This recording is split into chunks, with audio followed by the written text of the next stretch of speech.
home South American crowd. Oh, that was going to be an enormous accident. Someone, I think it was one of the Riva Cold snipers machines, getting absolutely sideways coming through turn 1. And I think they may have got fired out the front door. It was Jesus Rios. I hope that laid him down and it didn't ping him over the top, because that rear end stepped out there. Unbelievable. We're going to get it now. He's just in front of Marco Morelli. And you're going to see it coming through. He's asking for the power. Oh, it goes out the front door. And that is a big one for Jesus Rios, who thankfully is able to get up and walk away. But wow. Unbelievable. Jesus Rios in his, fourth Grand Prix with us here in Moto3, his second of the season. And, yeah, welcome to the World Championship, Jesus. Yeah, that's a crash where Guido Pini had yesterday, of course, as well. And he's obviously kept the bike running, which is good stuff from Jesus Rios. How has he kept the bike running with that acrobatic manoeuvre? No, well, it's obviously not looking too damaged as well, but it's a big old crash down there at turn 1 into turn 2. That's one of the fastest parts of this circuit when you leant over on the right-hand side of the tyre. So not a place you want to be crashing. A little bit of a wake-up call for Jesus Rios, but the good news is he is all okay. Buchanan still in the pits. Can't quite see where Ramersdorfer is. I think he's still in the pits as well, but can confirm Brian Oriati, you can see there just in P21, just behind his teammate in P20. Both IO riders are back out on circuit, which is good news. Indeed, fantastic rebuild job by both crews down there. Wasn't too badly damaged perhaps after all, just a bit of cosmetics. Joel Kelso fires it under Guido Pini. Kelso looking to go P1 with this time. He's coming through this complex section, turn 11 and turn 12, firing it down this, you can call it a back straight. It's not very long, but it is a back straight into the hard braking area of 13.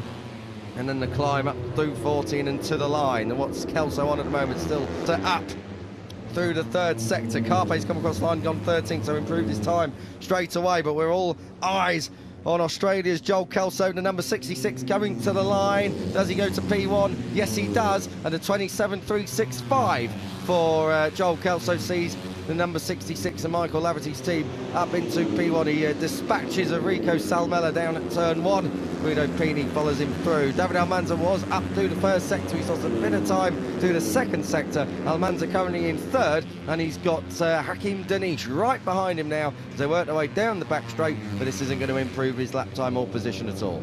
No, not unless he pulls a miracle out the bag in the final split. But Joel Kelso, of course, improved his time in this final sector. Really stringing together a promising weekend so far on the Honda is Joel Kelso. Good to see the 66 back up at the sharp end. Australia will be loving that as well. Almanza comes to the line, doesn't improve that time around. 3/10 off. Hakim Danish does in P14 for the Malaysian rookie. Good stuff, and Alvaro Carpe's on a half-decent lap, considering he crashed around about 10-15 minutes ago.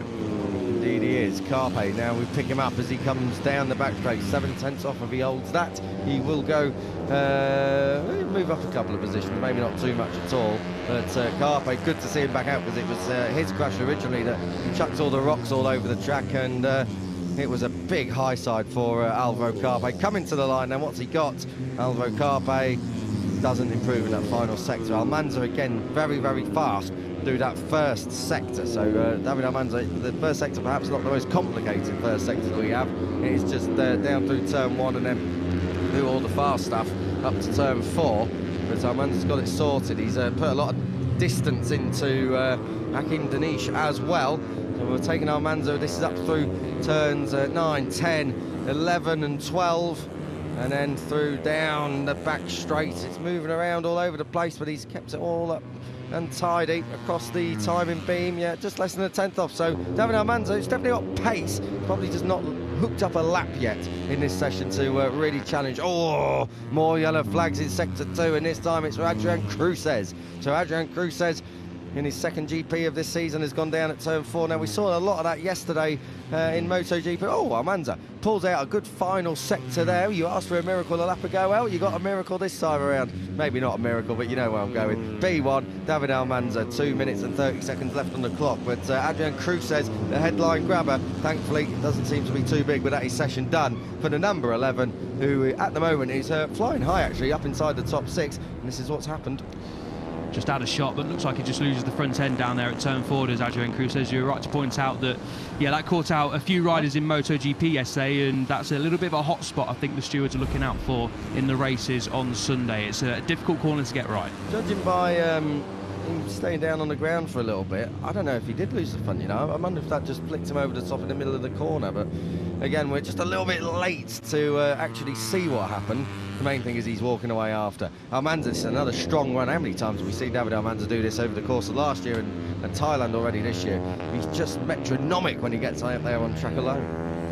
Loves working alone as well, doesn't he? Said this yesterday, just focusing on himself, loves being out there on his own. So does the likes of Keylez as well. Doesn't want to be disturbed by anyone. Obviously, they're trying to get into a race rhythm in FP2 ahead of qualifying later on. Keylez is on a decent lap and he's got a bit of slipstream ahead in the form of his teammate Marco Morelli, who's currently quicker than him in this session. Keylez rises to P6 just behind Marco Morelli, both on track and in the timing tower.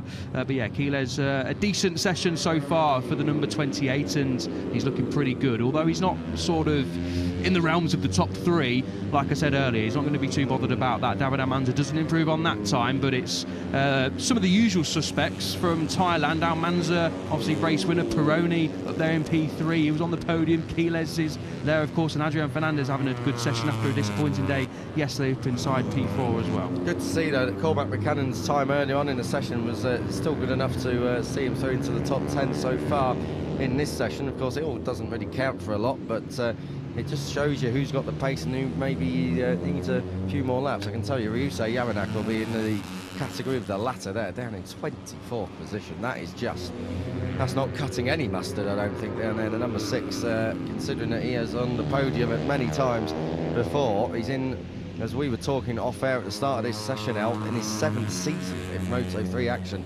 and down in 24th after all of that. It's not bells and whistles down there for the number 6, is it? No, he was disappointed after crashing out early in Thailand. Spoke to him afterwards and he didn't have too many words to say. He was quick to come into the broadcast set and leave again, which is understandable. Yeah, Yamanak having a difficult time of things, just looking down the timing tower to see any other standout riders. O'Gorman going well again up inside that top 10. He's straight into Q2, is the Irishman. So another top job done from the 658 Squadron course rider. Of course, Ramastorfer teammate is heading through as well. He's not headed back out on circuit, and neither has Cormac Buchanan. Hopefully they're both all okay. All okay is what the Aspar duo are, though, up inside that top 6. A decent session, no dramas, exactly what the doctor would have ordered. Exactly. Bring it home, don't go and throw it at the scenery, and don't give us any more work to do before qualifying. And that's at least one advantage that they've got over Red Bull KTM IO at the moment, because both Carpe and Uriarte crashed, needed time in the box to repair, and in that case, yes, they did get back out on track. They lost a little bit of track time as well. I mean, everyone did lose a bit anyway due to the red flag, so the session was interrupted, but far from ideal situation down there for Uriarte and Carpe. Coming across the line then, we are at the end of this one. The checkered flag is out.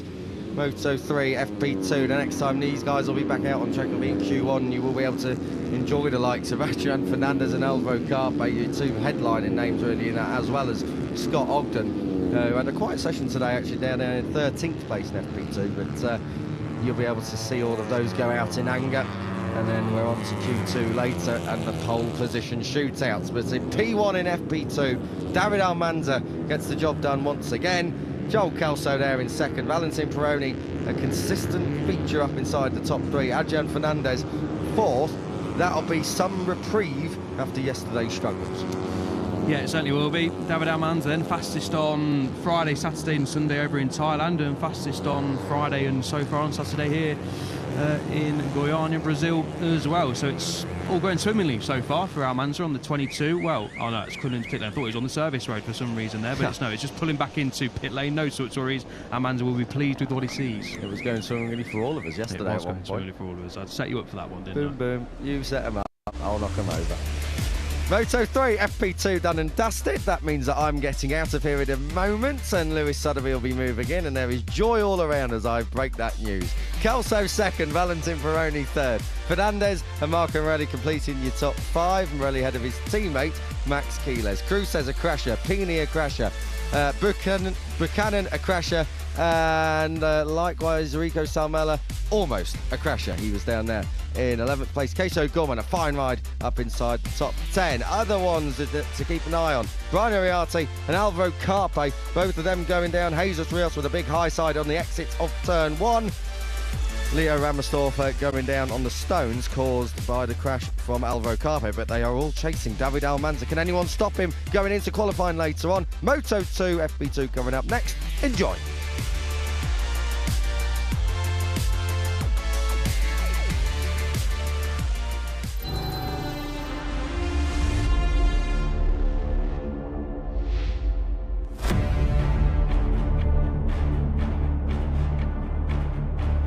Morning everybody from Goiânia. Super Saturday has started after a slight delay. It's the turn of Moto 2 to get their weekend back underway. Perhaps the most pleasant and stable conditions of the whole weekend at the moment, we have to say. After a rain-interrupted Friday action, build up to this Brazilian Grand Prix where at times not just the circuit but also the city were a little underwater, but they've certainly done their very best here in Brazil to put on a show.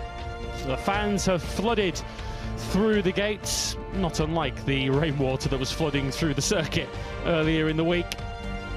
And we already heard yesterday that they made a major racket when their hero Diogo Moreira appeared on screen or on track.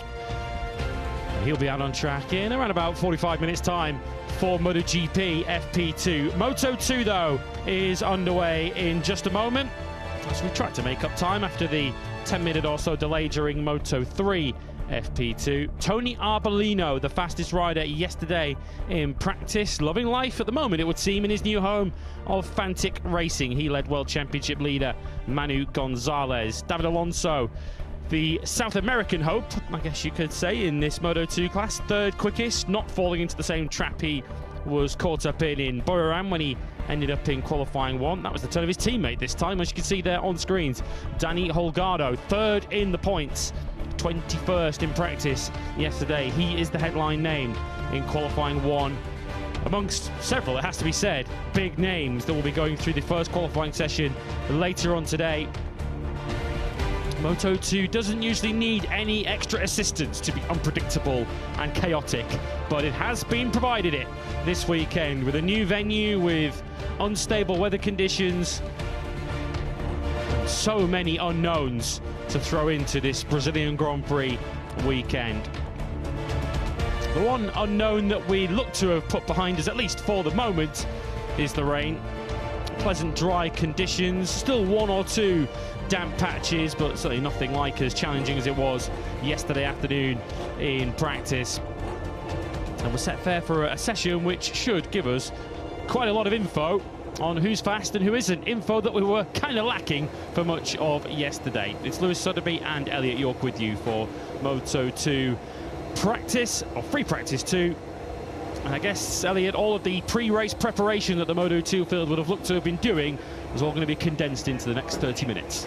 Yeah, absolutely it is. We saw in Moto 3 that the riders were testing the limits a lot more, and understandably so, coming into Saturday morning, speaking to a lot of the riders yesterday and just hearing what others were saying as well. They were desperate for conditions to be dry this morning, or at least be one of the two. Yesterday afternoon, okay, was dry running, but the riders were saying, including David Alonso, that it was very difficult to learn too many things from yesterday. Very tricky to understand the setup, and it was all about just finding where the grip was and how much you can push, and it was basically just adapting to the conditions instead of working towards qualifying and the race. So we are going to learn a lot more about who's feeling more comfortable. We got a little indication yesterday. We can't just rule out yesterday altogether, but this is where the conditions are at their best. Manu Gonzalez just lubricating his leathers up a little bit there in the box. He had a good day yesterday, as he normally always does on a Friday, does the championship leader. But yeah, I'm intrigued to see how this one plays out, because I think basically they're all going to head out on setups that they know from Thailand. I know Gonzalez started that yesterday, and he was saying yesterday that just not impossible, but very, very difficult to give any sort of relative feedback, important feedback about what you want the setup to be, because the conditions in the morning were obviously wet and you're learning a new circuit, and then in the afternoon it was very mixed conditions that Angel Piqueras adapted to very well up inside that top four. Good job from the rookie. So yeah, this is going to be a session of learning. I'd be surprised if we see riders coming into the box too many times, because they want to have as many laps out there as possible ahead of qualifying, of course, and then of course this is all towards working for the race. We don't know if it's going to be dry later on, we don't know if it's going to be dry on Sunday either, but this is a really important session for the riders and teams to learn a lot more about the setup for later on and for Sunday as well. And to a point that you made there about riders going out on a setup that they know in this session, we're going to find out which riders have got a very good base setup in this morning's session, who can go out there and be quick straight away. You're right to say that it's not fair to completely disregard what we saw yesterday, first of all obviously because it sets the field for qualifying later on, but if you take Moto 3 as a bit of a reference, of course they're the only class that have been out on track so far today. In their free practice 2 session, the fastest lap time David Almanza 1:27.3, so they were 3 seconds faster in free practice 2 this morning than they were in practice. Just pure track evolution, the track drying out, the damp patches that were forcing riders to leave a little bit on the table yesterday have largely been cleared away. There are 1 or 2, as mentioned, still dotted around the circuit, but we would expect the lap times to take a major jump forward in Moto 2 as well. Yeah, 100%. I think obviously the Moto 2 riders would have been watching a lot of that session just to try and learn and see where those different damp patches are. Of course, they'd have learned that yesterday, but we haven't had rain since sort of yesterday afternoon in the Moto GP session, and there's still damp patches around. But it's going to be interesting to see how much these riders are willing to push, the likes of Manu Gonzalez, who, you know, are definitely in a title fight. We saw a lot of the Moto 3 riders pushing a little bit too hard. We saw Brian Uriarte crash in the opening stages down there at the tricky turn 9. It went so quick as well. So these Moto 2 riders will have learnt something from that. You don't want to push too hard too soon, because the last thing you want to be doing is chucking it down the road, giving yourself a bit of a beating up, and also the bike as well ahead of qualifying later on. So it is going to be very interesting to see one who has a great base setup and who's able to go out there very quickly and be fast straight away, but also who's going to take a little bit more risk to see where the limits are. And of course the riders have absolutely no idea how the tyres are going to manage over 26 laps of the Brazilian Grand Prix tomorrow. That's the race distance for Moto 2, unless we have a repeat of what we had in Buriram, where the race distance got cut on 2 occasions, ultimately down to 7 laps. So they're obviously not going to get a full race distance in this session. Even if they're doing laps in the low 120s, they're going to get maybe 15 or so, 16 laps maybe in this session once they've got up to speed, and that might not be enough ultimately to have the key information that they're going to need. The information they're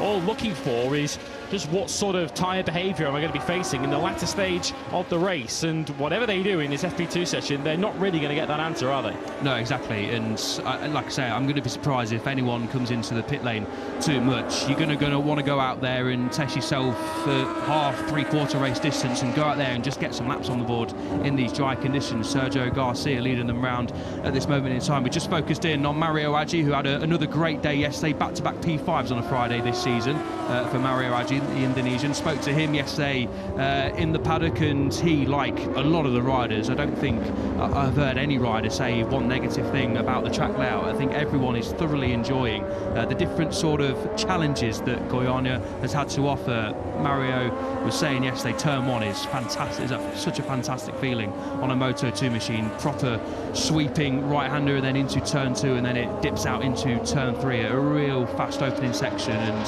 Aggi reflected on the timesheets as well as his teammate, sets the first benchmark time of the session and for Osato. But of course we're getting a wave of riders over the line to go quicker. But yeah, Aggi can definitely feel confident, and he was sounding very confident yesterday. Not overly confident, but just in a place where he's very comfortable, very happy, and enjoying this circuit. Back-to-back Q2 appearances for Mario Aggi, off hot and heels of his best ever qualifying in Buriram a few weeks ago, when he qualified in 9th position.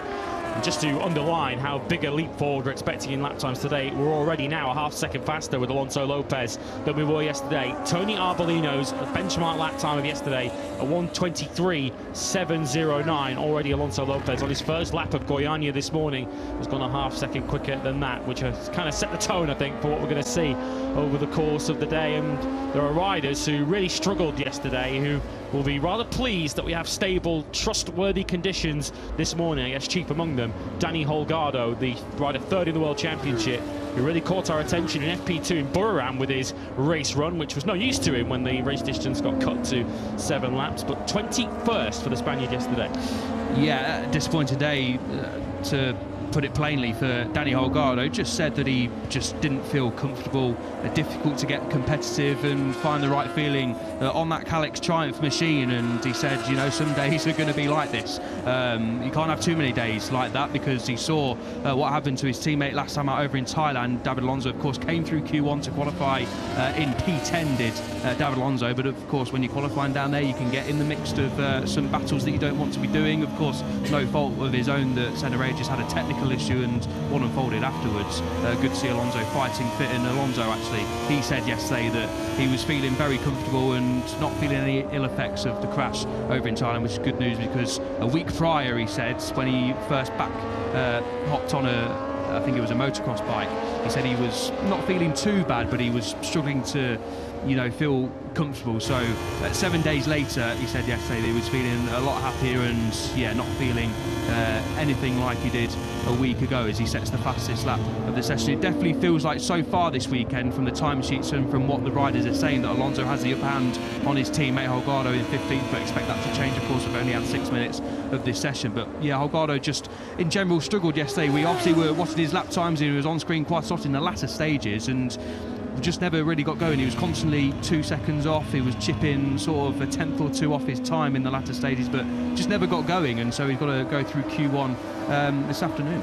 Manu Gonzalez quickest at the moment on a 1:22.1, which brings me to an interesting point that Manu made yesterday when you spoke to him, that he's always so strong right at the start of race weekends when everyone's just trying to feel their way into a Grand Prix weekend, and he feels that essentially a lost Friday where no one's really been able to do any sort of meaningful setup work could potentially play into his hands.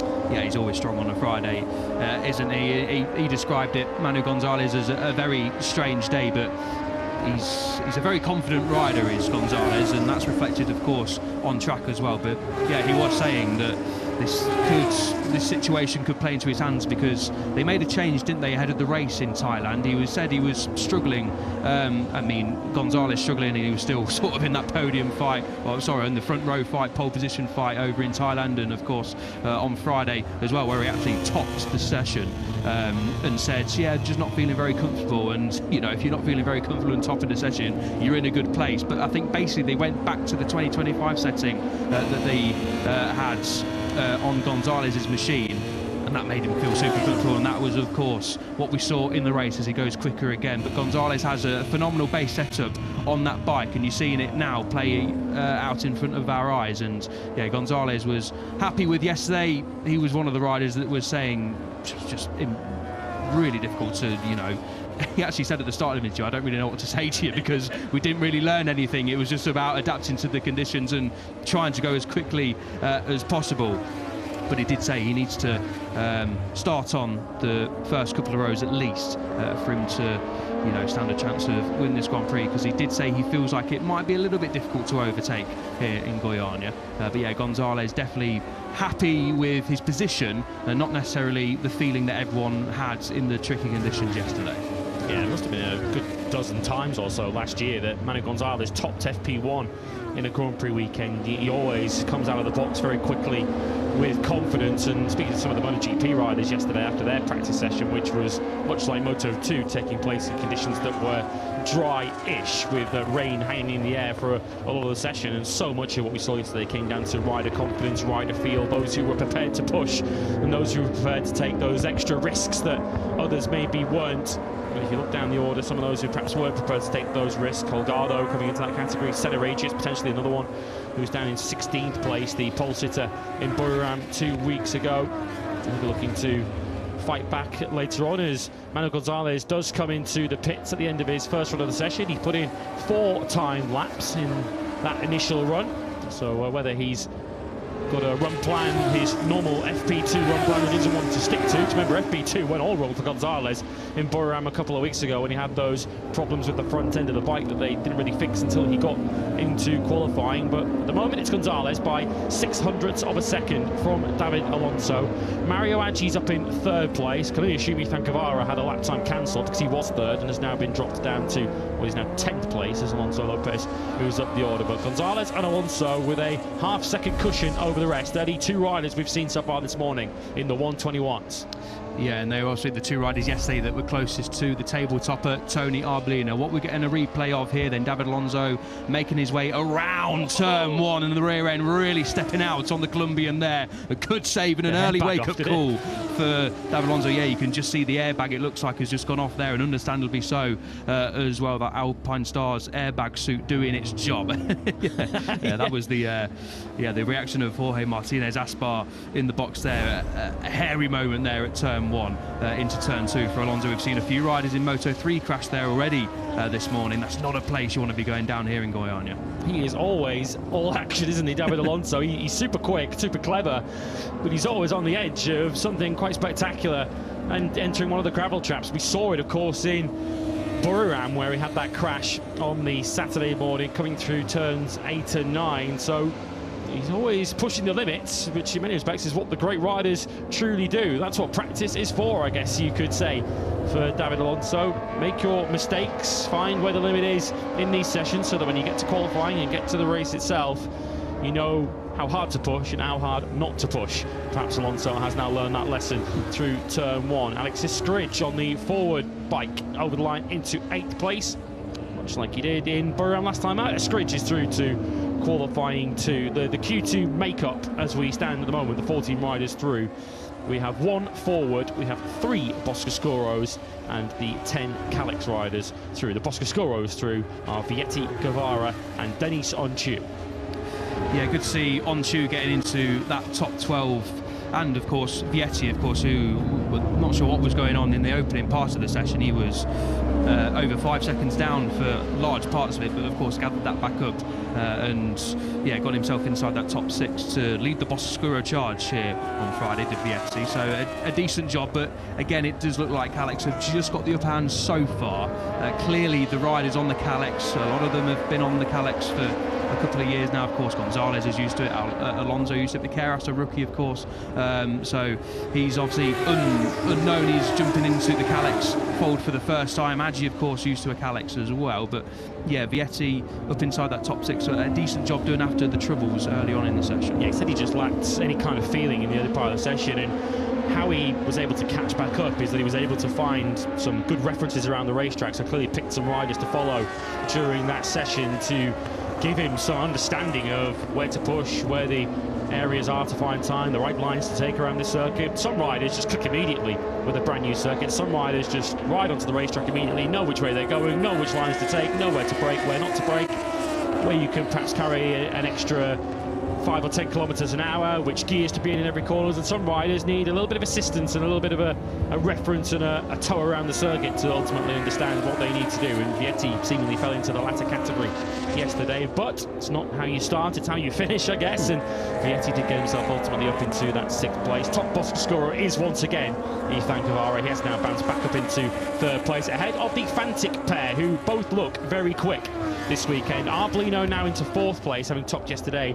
And in truth, Elliot, Barry Baltus should have joined him in qualifying 2 had he not crashed at turn 13. Yeah, Baltus just explaining that the corner has just gone round turn 13. He just made a very small mistake, and we saw that with Zonta van den Gorberg as well in the latter stages as well. Zonta said to me yesterday it looked like he was around about 20 centimetres offline, and down he went, and it was similar case for Barry Baltus on the number 7 machine. But Baltus, another rider who loved this track yesterday and was sounding very confident at the end of the day that yes, okay, he's finished in P22, but that doesn't truly reflect the pace that the number 7 has. And of course, on the other side of the box, what a day it was for Tony Arbolino. Good to actually speak to Tony Arbolino in the broadcast set yesterday. It's been a long time since Arbolino has sat top of the session. It's getting on to a year now since he was last on a podium, Arbolino, and after yesterday it looks like he's got a good chance of doing that this weekend. Said the Italian that the team and himself made a change in the morning. that helped him feel so much more comfortable than he felt in pre-season and over in Thailand. It was in the mid part of the corner that change was made, and Arbolino was very, very happy with how he was feeling. He's caught, of course, up inside that top 4, top 5 now as well, so clearly he's carrying that feeling over into these conditions on Saturday as well. But he was feeling good, feeling strong, but he was not trying to get too carried away. He was saying that it was important for me to keep on building on this. I'm not now topping a session and saying I'm going to go out and win races immediately. But good to hear that Arbolino is feeling a lot more confident, feeling a lot like his old self after a tricky time of things last year. There's clearly a great atmosphere within that Fantic team. Yeah. That was one of the points that Barry Baltus drew upon last year when we saw the big step forward from him. He said it's largely down to the environment that are within it. He feels comfortable within the team at Fantic, and Tony Arbolino has said very similar things, not to say anything negative towards the team that he's left, because of course Tony Arbolino did win many Grand Prix with Mark VDS. I think largely last year Tony Arbolino just did not gel with the Boscoscuro chassis when he joined the Pramac squad, where he hoped to try and repair what was a bit of a difficult end to his time at Mark VDS. Didn't turn things around, jumping across to Blue Crew Pramac on a Boscoscuro. He's now back on a Calix and in a team where clearly he feels comfortable. There's a little bit of Italian involvement in that team, particularly at the very top of the Fantic squad as well, and Tony Arbolino clearly comfortable in his surroundings, and he's demonstrated that certainly so far this weekend. Wasn't an awful lot of evidence of that, in fairness. There's been a big moment there into turn 1 just as we cut away from the camera shot, and it didn't end particularly well, unfortunately, for Senna Agius, who's not had the best weekend so far, going through qualifying 1 later on, and turn 1 has brought an early end, it would appear, to his FP2. Yeah, if you didn't see it, you would have heard me screaming in the microphone, but we just caught the front end slide. It got a little bit out of shape there, a little bit of chatter, and then it just, folds underneath the Australian, unfortunately. Just set his personal best lap of the session. He's sitting inside that top 10 Agius. Of course, he's going to go through Q1 later on this afternoon, but another one of these riders that have been caught out at turn 1. Spoke to Colin Vye yesterday, because on the TV screens down into turn 1 we saw a sort of, not a river as such, but a large damp patch that looked like it was right on the braking zone. But Vye said to me yesterday that, turn 1 was actually felt really good, really grippy, didn't have any issues. It was sort of when you got through turn 4, 5 and 6 is where it got most tricky, and I think Marc Marquez also said that yesterday as well. But clearly this morning, when the riders are obviously feeling more comfortable, getting tyre temperatures up and pushing a little bit more to try and find the limit, it's just catching some out. Good to see Agius back up on his feet though. Yeah, looking at what sort of lap times that we're seeing from riders on track at the moment. Manu Gonzalez has just returned to the racetrack. He's currently on an out lap. We've got David Alonso currently doing low 122s. He's just done a 22.4, immediately followed by a 122.3. We've just seen Celestino Vietti improve his best lap of the session on a 122.2. Holgado has also set his personal best on a 122.3.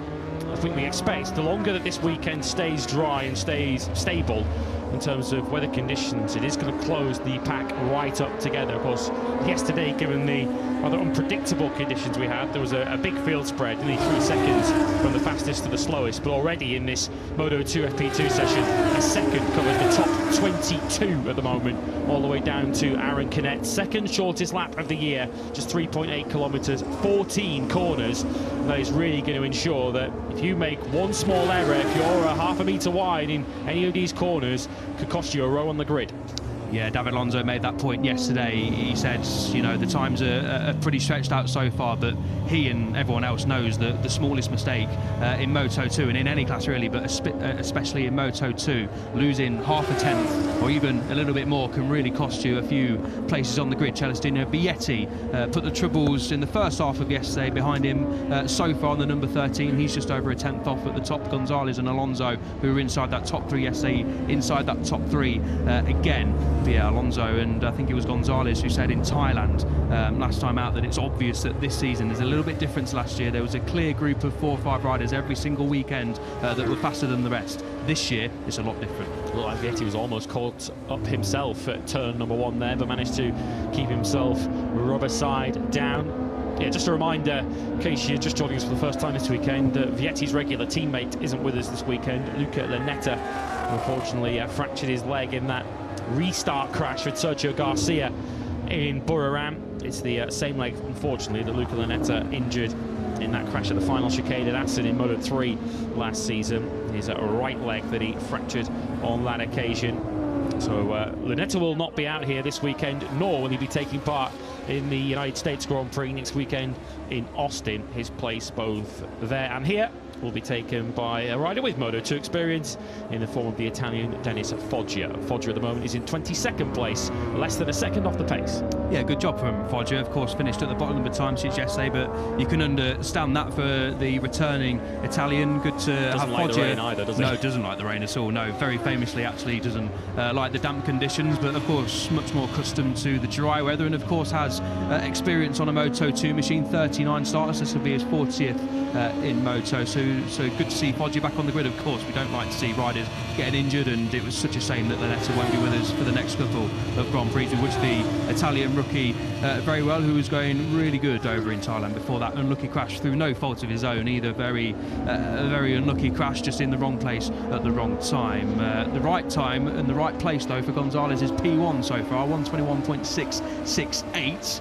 Proving what we were saying earlier, Lewis, that he's got a great base setup on that bike, and he's carrying over the form from Thailand and just looking like his 2025 self, just so comfortable from the off in the weekend. And we're now over 2 seconds quicker than we were in practice yesterday, so what we can expect to see in MotoGP in the next hour or so when we get into free practice 2 and qualifying, we're going to see lap times well under 80 seconds for a MotoGP pole time later on this morning. So Gonzalez now with over a quarter of a second over Alonso in second place. Dani Munoz up to third on the Italtrans Kalex. Perhaps a performance that went a little under the radar on the Sunday in Thailand from Munoz, coming through from 14th on the grid up into 8th in the end, to pick up 4 World Championship points once everyone's totals were cut in half a week after the race took place. So Vietti and Guevara, the 2 leading Boscoscoros, now 4th and 5th. Danny Holgado's up into 6th place, so a bit of a slow burn weekend, but Holgado is now starting to close that gap and get himself into the kind of position we would expect him to be. Escridge on the forward, 7th, from Adji, Garcia and Arbolino now 10th. Navarro is just behind that in 11th, underlining that forward chassis working pretty well in these conditions on this circuit at this stage. Escridge, as mentioned, through to Q2. Jorge Navarro was 25th yesterday, but is demonstrating that potentially he could have the pace to make a dart for Q2 later on today.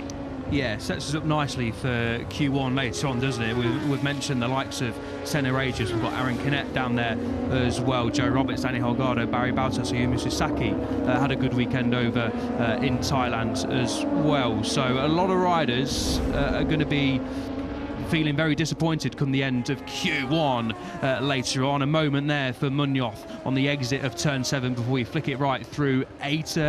Similar-ish to David Alonso's moment over at turn 1, just the rear end stepping out slightly.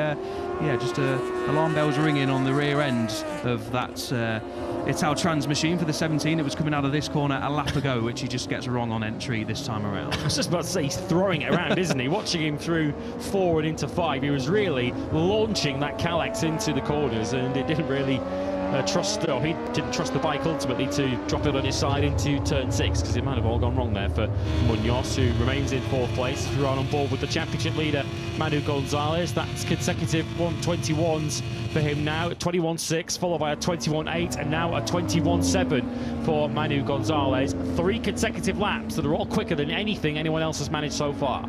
Yeah, Holgado have moved up to 2nd place as well a few moments ago before Gonzalez crossed the line. Good to see Aegis is back in the box and looking all okay. Can't quite see the bike there, of course, but it didn't look like there was too much damage, and hopefully for Aegis' sake and the team's sake, of course, they can get out for any sort of laps before we go qualifying. Of course, Aegis in Q1, so the next time potentially he'll be out on track will be in Q1, and you don't want to be heading out for the first time after a crash when it matters most in qualifying.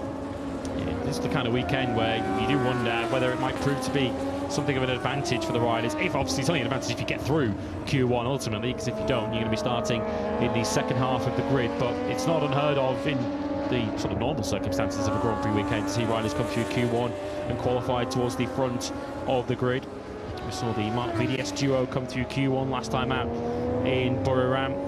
Dani Munoz was another one who came to qualifying 1, and of course Alonso, the high-profile rider who had to go through Q1, got himself up into 10th place in the end on the grid. But we've seen riders go from Q1 to pole in Moto 2 as recently as last year. Another 121 for Manuel Gonzalez. That is now 4 in a row, and this is the World Championship leader, proving a bit of a point to the rest of Moto 2 right now. Certainly is, yeah. Another 121.7. Holgado just looking at his time at 22.2. So, yeah, a good half a second and a little bit more off was Holgado's last time around.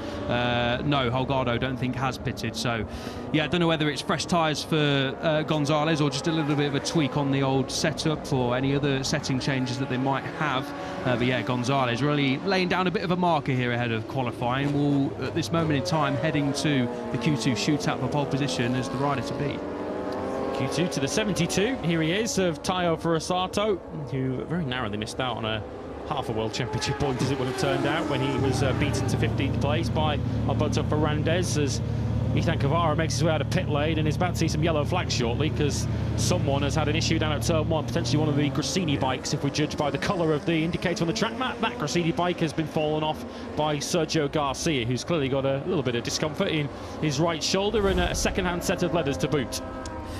So that's Alonso Lopez coming through your screen, and then very shortly we're going to see Sergio Garcia in the background. That looks like it's gone pretty early through turn 1. Hopefully it's a low side and not a high side. Either way, it's ended up on the deck, and that's a very second-hand looking Grassini machine. Garcia walking, which is good news. But yes, a lot of debris on the side of the track as well, so it looks like a big off for Garcia, who of course injured himself over in Thailand, the nasty cuts that Garcia sustains, but obviously a couple of weeks off, and thankfully Garcia is pretty much fighting fully fit this weekend. But yeah, not the end of the session that Garcia would have wanted. It was a promising one as well, up inside that top 10 in P9. He had a couple of crashes, didn't he, in Burram at the same corner, one in qualifying with this man, Alex Escreech, who took him down, and then Sergio Garcia copied his notes and did the same thing to poor Luca Lunetta in the race itself. So Garcia's FP2 session has come to an early end, and a bit of a repair job, as I mentioned, for the Grassini squad to get Garcia ready for qualifying 1 later on, who's 17th at the end of play yesterday. His teammate Alonso Lopez, well, he is through to qualifying 2, and Lopez, perhaps another of the star performers in Burram that maybe didn't get the kind of attention that he deserved. Missed out in qualifying 1, 19th on the grid he was in the end, but came through to 7th, which is actually Alonso Lopez's matches his best dry result of 2025 in Thailand. He wasn't any higher than 7th in a dry Grand Prix last year, 7th on his Grassini debut this year. Yeah, first top 10, as you mentioned, since the Catalan Grand Prix. We used to seeing Alonso Lopez in 2024, 2023, being right up at the sharp end in Moto 2 and winning races and being on the podium on a regular basis. 16-time podium finisher now in Moto 2 is Alonso Lopez, a 3-time winner. But yeah, a disappointing season last year on the Boscoscuro, and obviously moved to the Calyx for the first time in Moto 2, and clearly gelling with it quite well. It was a very solid opening Grand Prix for Alonso Lopez. Went under the radar, as you mentioned, but to come from 19th on the grid up inside the top 10 to finish 7th, as Alex Escreech goes fastest on the Clint factory team machine, and the team understandably approve of that. So good job from Lopez last time out. Great job from Escreech here on Saturday morning in Guyana. Oh, until he's just crashed. Yeah, until he's gone down. It was all going so well, wasn't it, for Alex Escreech, who, as mentioned, it's been a strong weekend up until that point, because you might recall he was fastest in FP1 yesterday morning. Unfortunately, too fast for his own good into turn 1, and he's been beaten by HEINZ, who's now put in a 21.256. Alex Escreech's lap time has been cancelled, so there's no good news to even salvage from that last 90 seconds or so for Escreech. We should see him in picture. In fact, we're not, because we're following Manuel Gonzalez through the final corner rather than the first corner, but Escreech appearing to make a similar mistake to Sergio Garcia, second rider in the space of a couple of minutes down at turn 1. Another good lap from Gonzalez, who we don't think has pitted Guevara. We did see back in the box, so we were assuming that Guevara has set that lap time on a fresher set of Pirelli rubber. The yellow flags have cleared, which is good news. Hopefully we get a replay of what happened to Escreech, but what we understand is that he's walked away from it all okay. Here it is then, down at turn 1. Aegis has crashed here. We saw Garcia, the aftermath of what happened there as well. The front end just twitching slightly and then giving way to Escreech as he's trying to ask for a bit more power and get the apex down at turn 2. A little bit of a barrel, some damage there. Escreech, yeah, looking like he's all okay, which is good news. And the team are finding the funny thing about it as well, which is obviously I was about to say, it's not the most dignified ending to that crash for Alex Screech, but clearly the forward team seeing the funny side of it. Screech, well, I guess he has until qualifying to put that out of his mind as Guevara puts in another mid-21. Every session that goes by on every Grand Prix weekend, we're getting further proof that Ethan Guevara is serious in 2026 and a genuine threat to this man and several others for the Moto2 World Championship. Top 2 in the championship, second and first as they are in this session. Guevara from Gonzalez by a quarter of a second. Angie up into third place, who is continuing to have a really strong start in terms of pace to 2026. Yes, he didn't back that up with any points in the end when he crashed early on in Buriram, but Angie once again having a fine session up in P3. He's put in a 1:21.6. Yeah, back-to-back P5s on a Friday, which mentioned earlier in 2026. 9th on the grid last time out, and unfortunately had an early crash, did Mario Agi, to cost him a chance of picking up a decent haul of points. But again, he's looking strong. He's carried it over from a completely different set of circumstances over in Thailand into a new circuit, Guyana. He's looking really good here, is the Indonesian. A good session also for Philip Salac, getting used to his new surroundings in the OnlyFans American racing team. And Salac was also an unlucky member of what unfolded with Aegis and Alonso as well. So Salac, who was looking likely to pick up points over in Thailand, unfortunately missed out, having to start from pit lane in both the restarts. But a good session for the Czech rider, who's shaking his head at something, not sure what. But I think when he looks at the timing tower, he'll be pretty pleased with what he sees, ahead of both the Aspar riders. Yeah, it was his teammate Joe Roberts. He's in 21st place, 1.1 seconds off the pace, which kind of tells you the fine margins we're dealing with in Moto2. In fact, if you go from Philip Salac backwards, Salac on a 1:21.8, down to Roberts in 21st, some 17 places behind him. There's just half a second covering the lot of them, and that is the sort of zone where Q2 places are going to be won and lost in Q1 later on. It's in that midfield pack. Look how close it is. We've got Escridge, Huertas, Arbolino and Via all on 22.0s. We've got 5 riders ahead of them on 21.9s, and then we've got another 4 riders all on 22.1s. Is Piqueras about to become another one? Yes, he is. A 22.116 for the rookie, who ends the morning in P15.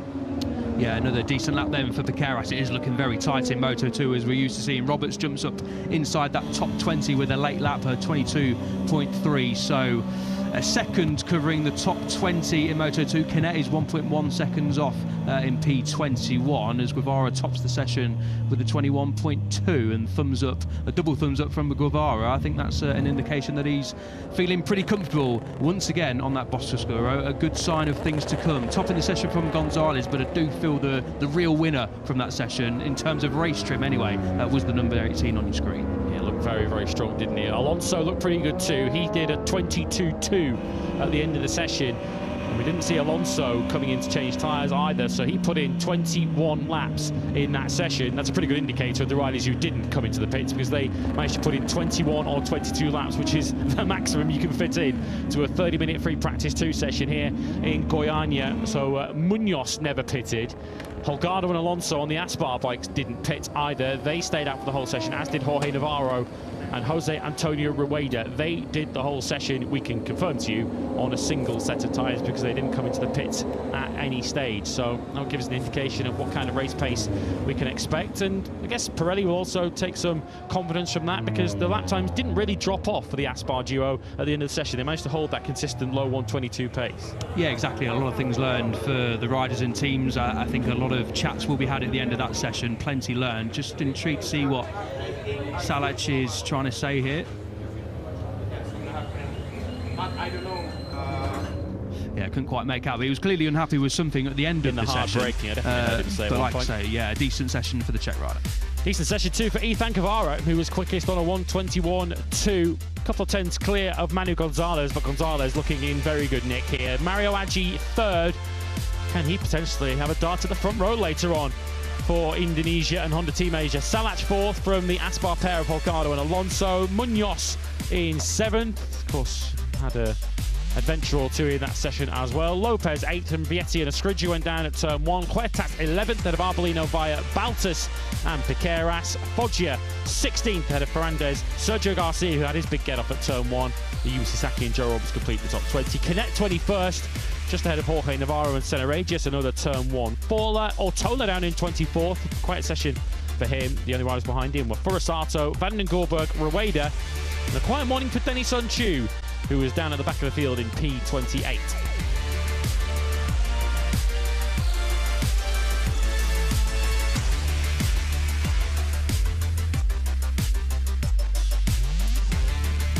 So Guevara off to a flyer in free practice 2 in Brazil. MotoGP up next as we begin the countdown to qualifying with free practice 2 in a moment.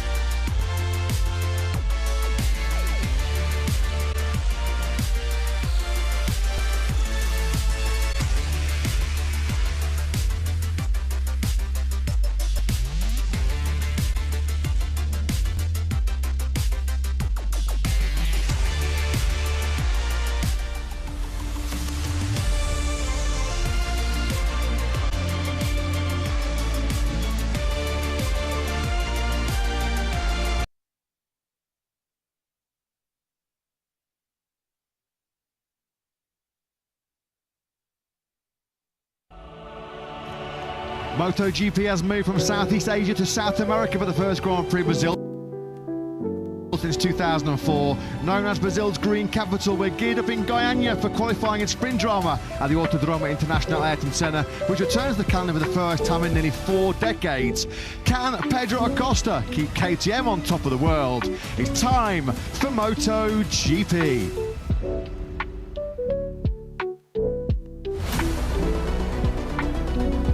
So for the first time since 1989, a MotoGP race won by Kevin Schwantz, we are back racing at the Autódromo Internacional Ayrton Senna. 3.835 kilometres in length, 2.388 miles, 14 corners, 9 of them right, 5 of them left. This circuit first built all the way back in 1974. Spectacular downhill braking zone into the first corner. A lot of riders were saying how much they loved that first sector yesterday in the mixed conditions on day 1. And there's going to be some high drama surely late on the brakes into turn 13 to complete what is a busy but pretty spectacular lap here in South America.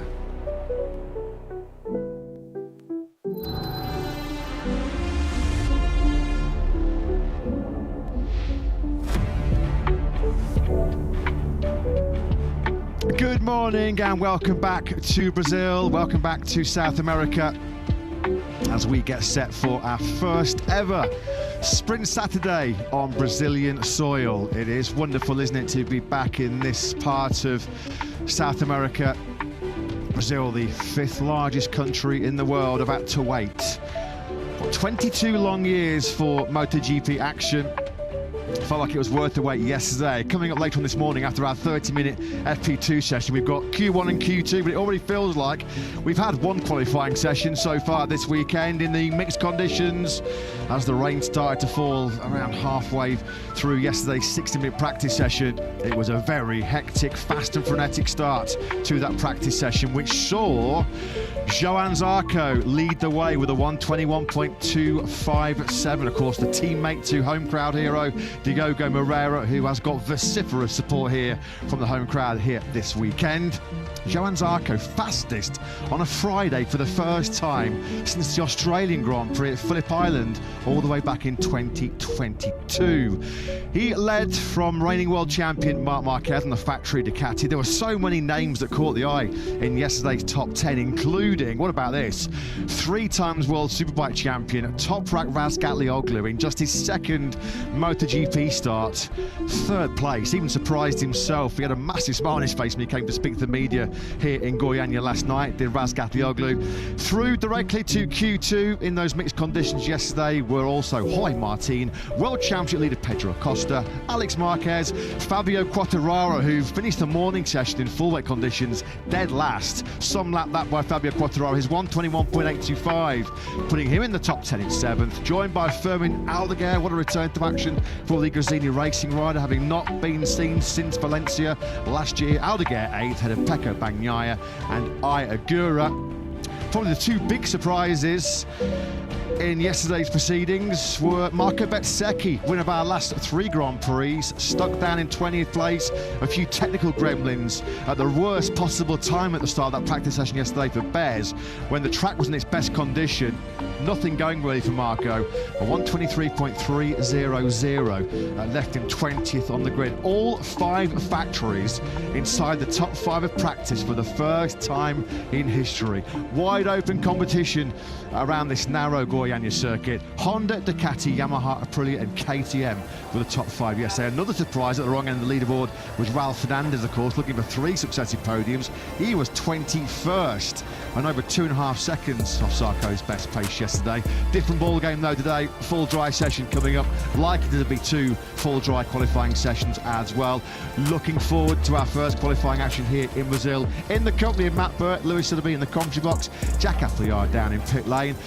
Lewis, we had a lot of fun on our return to Brazil here yesterday. Johan Zarco certainly did, leading the way on the Castrol Honda LCR machine, but there were stories from top to bottom on day one. Yeah, it feels like in sort of normal dry conditions, the weekend genuinely starts here, but of course so much has been decided already with the events of practice. This man on screen, Johan Zarco, fastest of all. So much of what we saw yesterday was about rider feel and rider confidence. Those that had it were rewarded with a place in qualifying 2, and those that missed it altogether. We'll have to go through qualifying 1 later on today, including, as mentioned, 2 of the top 3 in the World Championship, Marco Bezzecchi and Raul Fernandez. The weather is stable for now. The sun is out, the track is dry, and that will certainly please Marco Bezzecchi and Raul Fernandez. Zarco said the key to his success on day 1 here yesterday was the fact that he was one of 8 riders towards the back end of that FP1 session yesterday in the wet conditions that did switch over to slick tyres. He felt like he'd already got his eye in a little bit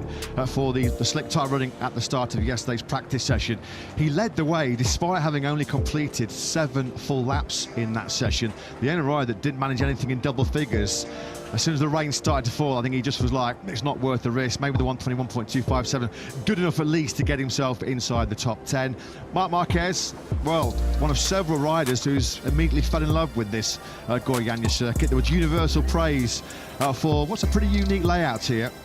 Short in distance, with what a lap time we're expecting around 1:16, 1:17. But Marc Marquez said it provides ample challenge to keep the world's best riders on their toes.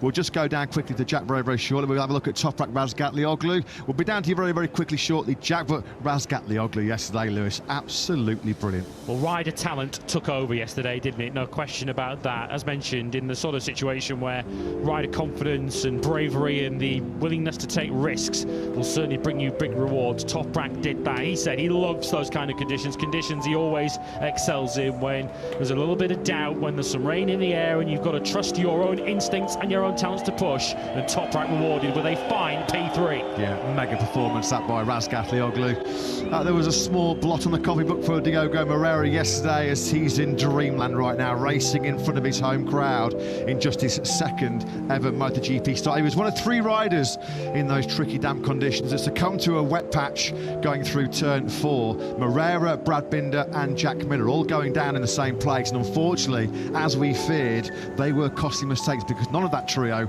were able to pick their way through into Q2. Moreira there sporting that absolutely wonderful Ayrton Senna tribute helmet. Well, one of the big stories, and one of several big stories, you have to say, one of several big talking points on day 1 was the lack of performance by Marco Bezzecchi, Thai Grand Prix winner, down in 20th place. Jack's been doing a bit of digging around the Nuwali factory garage. Have they got an answer, Jack, to what happened for Bez yesterday? Yeah, it seems they do. When Marco came to speak to us yesterday, he had no idea what had happened, but we spoke to Paolo Bonora during the session, and his thesis then was the fact that Marco wasn't able to put enough temperature into the tyres to get the appropriate feeling out of them to then be able to push in those conditions. Overnight they've looked at it, and Marco was potentially leaning towards the fact that was there something wrong with the bike, maybe the setup wasn't right, but Paolo Bonora confirming there the bike this is about to go out on is exactly the same as the one he finished yesterday's session with. It just seems as though it was a series of unfortunate events for Marco Bezzecchi. You might might remember the crash of Brad Binder, the South African, the first to go down. Bez was right behind him, and two things happened there. One, seeing Binder go down on his first flying lap spooked him ever so slightly, also forced him to run wide, which meant that he lost the rest of the group, and then the group were building in confidence as one as they all got to grips with the track conditions and learned what the levels of grip were like, whereas Bez was a few seconds down the road by himself and having to go through that discovery on his own, which is never the easiest thing to do. Benora saying that those opening 5 minutes were when the track was at its best, and that was a missed opportunity. By the time he then came in, changed tyres, went back out again, not only was the track a little bit damper, but also that Binder crash in front of him, the fact that he wasn't able to get any feeling by himself, meant that he couldn't get and generate enough temperature in the tyres on that second run to give himself the feeling where he felt comfortable to push. So just one of those days, it seems, for Marco Bezzecchi, but actually with the skies now blue and no rain predicted, you never know, those 15 minutes of Q1, if, and it's a big if he gets through it, could be crucial dry track time for Aprilia and Bezzecchi. Thanks, Jack. It was very much bounce back Bez in Buriram, wasn't it, a couple of weeks ago when he had 3 crashes on Sprint Saturday, despite qualifying on pole position, crashing out the lead in the sprint. He bounced back then brilliantly to dominate the Sunday Grand Prix. Is it going to be a Saturday bounce back this time around from Marco Bezzecchi? How poor was he on Friday? It was his worst Friday since his very first day as a MotoGP rider, when he was 20th on day 1 of his MotoGP career at Qatar in 2022. Expect much more though from the Italian, and have dialed out a few of those little technical issues. So for the first time, I guess we can say this is as close as we've got to a full dry session coming your way. Over 30 minutes in this FP2 session, a real opportunity for the riders to work on some proper race settings there, get some fresh rubber in, load the bikes up with fuel, and off you pop. Speaking of fuel, we perhaps should reference Frankie Morbidelli once again, Lewis, because quite clearly Frankie said himself he felt really good on the bike in both sessions in different conditions. Felt like he had strong pace to be around that top 6, certainly top 10 area, and then a self-inflicted job by Frankie, which left him 18th and in Q1 again. Yeah, I'm sure many of you watching at home would love to emulate any of these Grand Prix riders, but when you're driving down the motorway and the fuel warning light comes on, follow it and come in for some petrol. And unfortunately yesterday, Frankie Morbidelli, with the instructions of his team to box, carried on past the pit lane for one more lap and was punished in full with that, because he ran out of fuel halfway round. I think he only made it as far as turn 4 on the next lap before he ran out of gas and had to park it at the side of the road, and he really missed the window, missed the last of the dry conditions, and as a result plummeted down the order to 18th place. So a real opportunity missed for Morbidelli. I guess he will also fall into that category of riders who might be able to take advantage of qualifying 1 if he gets through. Remember, Morbidelli did come through qualifying 1 with Raul Fernandez back in Buriram, which certainly didn't help Pecco Bagnaya's cause, as he was the odd one out who missed out in that session. So Morbidelli will look to try and salvage some positive from what was a rather embarrassing negative for him yesterday. Yeah, not a great day all round really for Pertamina Enduro VR46 racing team. The positive news, but it looks like they've snared the signature of Fermin Aldeguer for 2027 and beyond. Morbidelli 18th, Fabio Di Gianantonio 1 place further behind him in 19th. We're expecting a lot more from those trio of Italians, Morbidelli, Digia and Bezzecchi, down at the wrong end of the leaderboard yesterday. One rider is probably relieved he doesn't have that extra 15 minutes of track time today is Fermin Aldeguer, because what he says, 70% fit, 70% back to full health after that femur fracture he suffered in early January in Valencia. What a performance that was by Aldeguer, Lewis. Absolutely top draw. The good news was he reported a relatively pain-free day. I guess in full dry conditions it's going to be a lot more physically demanding for him. Today might be the day where he really gets a gauge of where he's at fitness-wise. But what a ride. 8th in Q2, brilliant. Extraordinary, especially in those kind of conditions where you would totally forgive Fermin Aldeguer for just leaving a little bit on the table, not taking those ultimate risks that he had to take yesterday to get into qualifying 2, given that it was his first day riding a MotoGP bike since November last year. First since he of course broke that femur in early January, but he was prepared to take those risks, he was prepared to push, and he was rewarded with 8th place overall yesterday, and he's guaranteed whatever happens to be on the front 4 rows of the grid later on today. Marco Benzeki then straight to the top on a 1:20.444. For reference, what we've seen already so far this morning, Moto 3 were 3 seconds quicker than they were yesterday, and Moto 2, 2.5 seconds quicker than yesterday. So we're going to be well into the 1:17s, 1:18s by the end of this session. All bar Moreira, Vinales, Ralph Fernandez, Binder and Acosta, the World Championship leader. Everybody else, apart from that little group I've just mentioned, are out on Michelin's hard front tyre. Talk about Razgatlioglu, put his 1:21.565 yesterday in those really sketchy conditions on a hard front. That was a real bold move by the Turk. I think he was the only rider that did go out on a hard front yesterday. He's been joined by several riders this morning, having a good look at it. Bit of a split in terms of rear tyre pick at the moment as the riders sort of assess what they might feel would be the best option for the 15-lap sprint this afternoon, 3 p.m. local time. 31 laps we go with a full race distance tomorrow.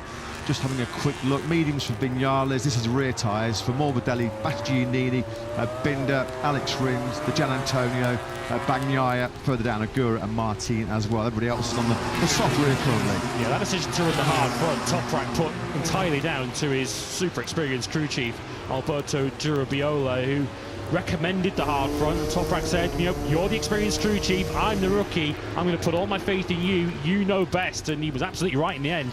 Toprak rewarded with 3rd place. So the relationship there, clearly, obviously a burgeoning relationship between Toprak and Albi down there at Pramac Yamaha, clearly already bringing some instant rewards.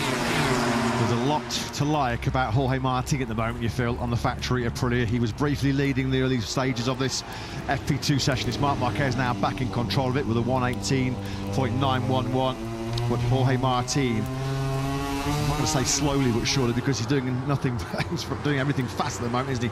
Jorge Martin is coming to the party on that factory at Aprilia. I don't think it's going to be too long before we see him on the box for the first time on the RSGP. I think it'll be too long before he's going to be claiming that first victory. Obviously, Aprilia has been utterly dominant in recent history in MotoGP. 1:18.9 then from Mark. So you can see just how significantly improved the conditions are compared to yesterday. There's been no overnight rain, thankfully. Touch wood here in the commentary box. So 1:21.2 was the best slick tyre time yesterday. So we're immediately into that sort of sub 80-second bracket where we hoped we'd be yesterday. Yeah, Martin's been carrying an air of confidence all weekend here so far, and it's showing so far as he's on another lap that could potentially put him back ahead of Marc Marquez. Here comes the 89, looking to get in the 18s. He does get in the 18s and matches Marc Marquez now on an 18.9 to sneak in ahead of Alex Marquez. Couple of 10s covering the top 4, and we were expecting the longer this weekend stays dry on such a short lap, it's going to close up. Alex Marquez, though, who's pretty cross with someone or something, a crash at turn 4, but he's indicating that perhaps it wasn't all his own fault. Yeah, we'll try and pick the bones out of this one. This is the 73 then. Just ahead of him is Pecco Bagnaia on the 63. It's all of his own doing. I think it's just pure frustration that he's made that mistake. Of course, you need to be upright in this session. Dry track time is such a premium so far this weekend. You need to be out there circulating and getting information, getting data. And Alex has made a mistake there on the entry going into turn 4. Really frustrated with himself. Airbag's gone off. Just sort of count to 10 on that crash helmet at the moment. Alex, fair to say, Lewis, he just has not gelled. It hasn't clicked, has you, Alex, on the Ducati GP26. Sometimes be careful what you wish for. He got the factory upgrade. That GP24, we saw him fight for the World Championship last year, but at the moment, things going far from smoothly on the GP26. Yeah, perhaps Pecco Bagnaia will be looking in his direction, saying, well, now you know how hard I found it last year trying to get a tune out of that bike. Of course, Marc Marquez didn't have those same problems, but give Marc Marquez any kind of motorcycle and you'll get a fast lap time out of it. Of course, Alex Marquez crashing out of the Sunday Grand Prix, having scored nothing in the sprint either after that incident with Fabio Di Gianantonio. But it's not exactly as if Alex Marquez crashed out of a podium position last time. He was running 8th when he fell in the Sunday Grand Prix, so was only going to salvage a few points. And in a session which is so important, as you mentioned, to get that 30 minutes of dry running in, a key error for Alex. Looked like there, maybe, I don't know, just a little bump caught him out on the entry as he was braking in front, just locking from underneath him, and there he was, Daniel. Or is there still maybe a little bit of water that's seeping through the surface? That has been an issue so far this weekend. Let's have a listen to Alex. Obvious signs of sort of water that's seeping through the surface here in Goiânia. But yeah, Alex Marquez, it was a dream start to 2025 for the Spaniard. It's been anything but that so far. Buram, you can count count really on one hand the amount of times in recent years that Alex Marquez has left the Grand Prix weekend with no points, but it was his worst in 11 since the Czech Grand Prix in Brno last year. Jorge Martin, look at this. I was just about to say Jorge's flying on another hot lap, but he's made a mistake in the third sector, unfortunately, because it looked like he might have been taking away top spot. The Gian Antonio, well, we said expect more from Didier, and we've got more, thankfully, for his sake, for 1:18.888. That's put Didier on top of the time sheets, tight at the top, you have to say. Less than a second, covering Didier, Mark, Bezzecchi and Martin. Yeah, I was just about to say before Alex Marquez crashed, and I think we've had another crash here. This time it's Luca Marini who's down at turn 1. Now, the longer we have a dry weekend here, the field is naturally just going to close up as everyone zeroes in on the perfect formula to nail a lap around this circuit. We've got less than 2 tenths covering the top 6 from Gian Antonio down to Alex Marquez. And that is Luca Marini trudging away. Marini at the moment in 7th place, just behind that very closely grouped top 6. But he's gone down at a turn 1, which has caused several riders down in Moto 3 and Moto 2 already this morning. Now that is a collector's item. You do not see Luca Marini on his backside very often at all, do you, on the factory Honda? So yeah, Luca Marini then has been caught out into that first corner. A spectacular turn 1, a real big drop off as you squeeze a handful of brakes from 340 odd kilometers an hour down to 120 clicks. You're scrubbing off over 200 kilometers an hour in 250 meters, less than 4.5 seconds. So down has gone Marini. Just having a quick look at the top speed charts, actually, we were expecting KTM guys who were staying in our hotel in downtown Guyana said they think in a full dry session, you come on to the start finish straight out of turn 14 third gear, so you're already carrying a fair old rate of knots, and they said top speed's probably around 345 kilometers an hour. Well, that was absolutely bang on the money, because so far this morning Marc Marquez has pinned his factory Ducati to exactly that, 340 kilometers an hour, bang on the dot. This is going to be a heck of a qualifying session, Matt, later on this morning. Less than half a second covers the top 14 now in this session. Less than 4 kilometres, 3.8 Ks. Only the Sachsenring is shorter on the Grand Prix calendar. 14 corners, so not a lot of parts of this racetrack where you can ultimately make that big difference. So we're going to be talking in hundredths and thousandths of a second that are going to be separating 2-3 rows on the grid. This is the incident for Luca Marini.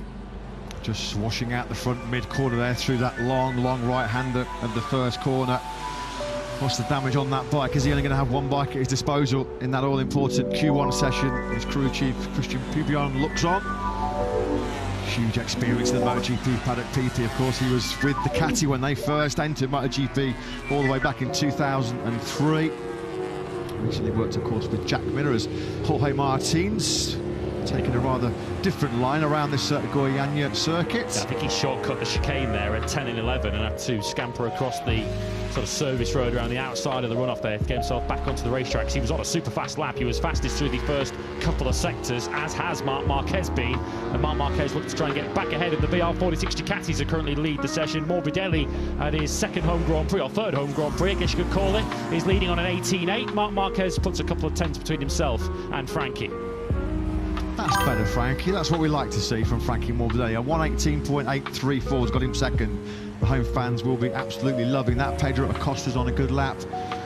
There's not even, well, there's 1 second, just a whisker over 1 second between the top 19 down from Marquez, who leads. That's Mark, of course. His brother Alex had a tip off at turn 4, down to Jack Miller.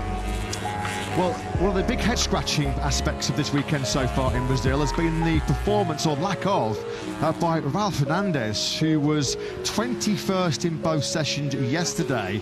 This morning, Raul, unfortunately, is bringing up the field down in 22nd. A nightmare so far for the Trackhouse rider. Let's get the thoughts of the boss, Davide Brivio, who joins Jack. Yeah, head-scratcher indeed. Have you got any answers as to what's happening so far with Raul, Davide? Yeah, no, yesterday simply he couldn't make up a speed. The track condition was, of course, critical, challenging, and he never managed to put the tire into temperature, so probably a little bit looks like a common problem across the all Aprilias, even if, of course, Jorge Martin managed to do it well. And also, I was able to manage staying in the top 10. A little bit of luck, because then the rain came, and yeah, Marco and especially Raul struggled more. So the problem was to not make up temperature on the tires. So we went out this morning again with soft, but still it's not. Maybe the front soft is not ideal. Probably you have to switch on hard. Let me see. I is out with front hard and medium rear, also to see, looking for tomorrow. You know, it's only this half an hour. You have to try to pick up as many information as possible. This is what we're trying to do, using different combination with the different riders and see to come up with solutions. Yeah, there's obviously a lot of braking on angle. There was on Thursday an idea that right-hand side of the front tyre would take quite a lot of wear. The soft front we don't think is going to be applicable to be able to, even in the sprint, to be able to do the distance. Yeah, that's what we're trying to find out. But also looking at the qualifying, maybe the hard can be an option for the qualifying. We have to see. So this half an hour is very important to collect information. That's it. Just finally for Raul, having been in such great form the back end of last season and to have started the season like he did, if you do have a blip this weekend, how important is it that you as team manager try and get him to look big picture and understands that the season is very long and maybe at a new venue in difficult circumstances it's quite easy to lose the way? Yeah, but as you say, the season is very long, and I think we also talked to Raul on Thursday. I feel like this is a kind of a separate chapter somehow. So it's a race that it goes by its own. Whether it will be very good, will be very bad, we don't have to come to conclusion based on this circuit, because okay, first of all it's new, second we found difficult condition yesterday, whatever. For me it's like, let's get out from here and turn the page in Austin and restart the season. So let's see, just try to manage as best as we can this weekend. Thanks, Davide. You're welcome. Thanks, Jack. Thanks to Trackhouse boss Davide Brivio. His riders at the moment are at completely opposite ends of the leaderboard. Ralph Fernandez is still stuck down in last in 22nd. He has not been able to find anything sub 80 seconds so far this weekend as Raul. Flip side of the coin, the good news is Agura, as we saw on screens while we were listening to Jack and Davide, had that little natter down in pit lane. Agura went up into second place with a 1:18.764. Marc Marquez has the advantage by just over a tenth of a second. Super close though, behind the reigning world champion. Less than 9/10 of a second now, covering the top 18 riders, down to Razgat Lioglu on the Prima Pramac Yamaha. Yamaha's lead runner is Fabio Quartararo in 13th place. He's threatening a 1:18 as well on that V4 powered YZR M1. But it has gone very quiet here in Goiânia as the riders have completed their first stints. Now time to feed back some information. It's in these situations where you lose day one, or most of day one, to dry running at a new circuit where strength in numbers really counts. Ducati's advantage really comes to play here when they've got 6 riders out on the grid. They can send them out on different setups, different electronic strategies, different tyre combinations, and really gather a wealth of data.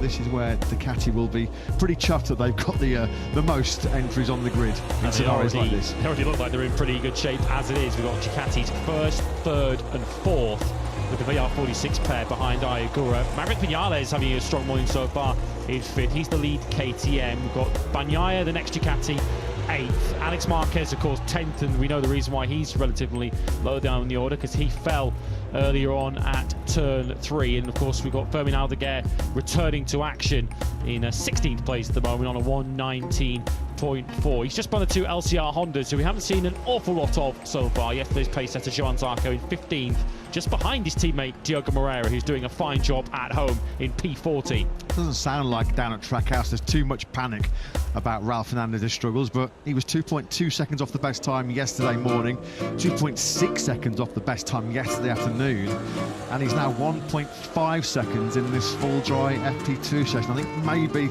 there'll be a little bit more cause for concern if Raul doesn't start to step it up a little bit over the next quarter of an hour or so. 1.5 seconds around a circuit like this, which is so short in layout. 1.5 seconds is an absolute lifetime around here. As the Diogo Moreira fan club, which is growing in numbers pretty much by the day here, isn't it? Not just in Brazil, but around the world, as they salute their first motorcycle world champion, Diogo Moreira, the 2025 Moto2 world champion, and he's already earning hero status in Goiânia. If I keep eating so much Brazilian steak, I'm going to need a t-shirt that big myself by the end of this weekend, because yes, we're going to Austin next week, which is not exactly the ideal place for a meat detox, is it, as we head over to barbecue country in Texas. Let's get back full focus on the circuit, right, shall we? Than the size of our expanding waistlines on this North and South America trip. Marc Marquez then leads 1:18.663. As you can see, the timing tower on the left-hand side of your screens. A positive morning so far as Maverick Vinales is concerned. He's up into 5th. We mentioned Raul Fernandez's struggles. Well, unfortunately, a return to Brazil has been a pretty tough affair so far for Enea Bastianini, who finds himself stuck down in 21st place. Let's get the thoughts of Tech 3 boss Nico Goyon is with Jack. Yeah, this feels like a morning that Maverick Vinales has been needing. I know it's only 10 laps into the first dry running, Nico, but after a great Sepang test and then seemingly getting lost in Thailand, is Maverick starting to find his way a little bit? Yeah, no, clearly. Yesterday, the conditions were tough, obviously, and these were not clearly not the condition to help building the confidence. But somehow we could see with the team some improvement in the way he's riding. It was much more close to Sepang style rather than Thailand style. So even if the conditions were not great yesterday, we saw some lights, and he proved this morning that he's building up his confidence. So let's throw the finger and let's hope we'll see the real Mavericks back in the game. You mentioned throughout pre-season and then in particular in Thailand the fact that Maverick is sort of an anomaly within KTM. His bike is very different to Enea, to Brad, to Pedro. So how much of a challenge is that bringing you to try and find a direction with him when he's out on his own? Well, this is just the result of his choices. Through this season test, we've tested all different configuration, and that's what Maverick picked up in the end. So he felt, at least in Sepang, he felt really confident with this package. Obviously, in Thailand a little bit less, but considering Thailand weekend was really bad, then we went back to this configuration from Sepang that worked pretty well, and then we start from this. He has to believe in it. That's his choice, and so let's go for it. No Jorge Lorenzo here this weekend. Is that still a happy marriage? I believe so. He's not here. Yeah, I don't know too much about this story. That's Maverick stuff, and we try to focus on the technical stuff and not the rest. Thanks, Nico. Thank you. Thanks, Jack. Thanks to Tech 3 boss Nico Goyon. While we were listening to that interview, Maverick Vinales has just been pushed outside the top 6. He's now down in 7th because Alex Rins put in a pretty impressive lap time on the factory Yamaha, 1:18.921. Bastianini sort of talking about a mystery kind of floating feeling almost with the front end of his RC16 yesterday. Something he said he's never really experienced before throughout his Grand Prix career. I mean, they seem to have found some progress this morning. He's down to 1:19.808, but still over a second away from Marc Marquez, who leads the way, but for how much longer? Because once again, we're looking at the very impressive performance of Jorge Martin. He's got a fresh soft rear tyre in here, so this will certainly be helping him. Maybe just a little bit of a dress rehearsal here, get himself in tune and dialed up and ready for qualifying, just to work out where the grip is. Well, of course, the key focus will be on the race, but with little dry running to really prepare yourself, it might be a decent strategy just to almost focus on qualifying, get yourself up the grid. If riders are expecting that overtaking, it's not going to be impossible, but certainly difficult. Qualifying might well be super important. Get yourself on the front row of the grid, and it's going to do a lot of the hard work for you. Martin now down to a 1:18.5, so he's now a 10th clear of Marc Marquez, and we now have 2 Aprilias inside the top 3. Yeah, a nod of approval there from the boss, and with good reason. He likes what he sees, and so do Jorge Martin fans, because the Martinator looks really on song, doesn't it, at the moment on that factory Aprilia. Really, really strong performance. Couple of top 5s over in Burramp to kick off the season. And he pick up his teammate Marco Bezzecchi, who's going to have to find a way.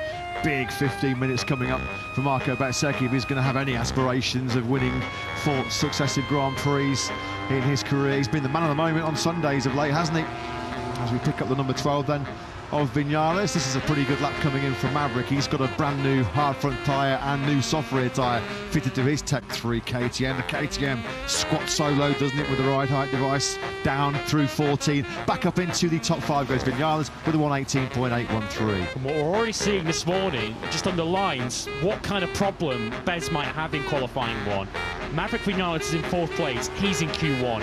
Alex Rins is in 7th, he's in Q1. The BR46 Ducatis, 5th and 6th, they're in qualifying 1, along with Marco Bezzecchi. So, yes, he might have dominated for much of the Buriram weekend, but this is going to be not, by any means, an easy passage through to Q2 for Bez, no matter how good he's feeling on that bike, because there are so many other fast riders on fast bikes joining him in that session. Razgatlioglu, no problems for him in terms of Q2. He was top 3 yesterday, wasn't he? Just getting a bit of a look here. See what Pecco Bagnaya's got directly ahead of him. Gone back inside the top 10 as well here as Toprak. Up into P8 with a 118.950. It's getting closer and closer and tighter in this session. We've got the top 20 now covered by just under a second. Fermin Aldeguer is the rider in 20th place, but he's still doing mid-119s, which is more than respectable considering his physical shape at the moment. Oh, that's Toprak. Toprak has gone down. It's the first, it's actually nice second MotoGP crash, of course, and you don't be going down so close to qualifying, do you? He's going to be hoping it's only sort of cosmetic damage to the right-hand side of that Prima Pramagama. It doesn't look like there's any sort of significant damage done to it. Yes, turn 4, we've seen so many make that mistake this weekend, albeit largely down to damp patches and the rain yesterday. I guess the one saving grace for Toprak is he's not in qualifying 1 this time, so he does have a little bit longer to get that bike back and get it repaired for a first qualifying 2 appearance for the Turk. Yeah, he's given that one up. Of course, under the new restart rule, with the engine dead, he would have had to have made it behind the barrier before he did restart. Into 4 he grows. Alex Marquez has already been on the floor in that very corner this morning. Thankfully that bike didn't dig into the gravel track and start barrel rolling over, did it? He was trying to keep tabs with Bagnaia, who's gone fastest.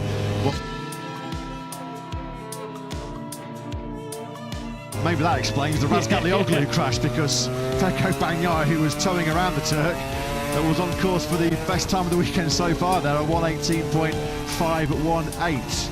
5,000 then now, split the big title rivals of 2023 and 2024. It's Bagnaia versus Martin, a bit of a throwback to 2 or 3 years ago, this one. And Bagnaia is on reused hard front medium rear tyres, would assume the same tyres he started the session with, which is going to give useful information to the riders and also to Michelin, because we saw it in Moto 2 earlier on this morning. The tyres were hanging on over the full session. The same is happening here in MotoGP as Bez now goes down to Marco Bezzecchi. Is he also down at turn 4?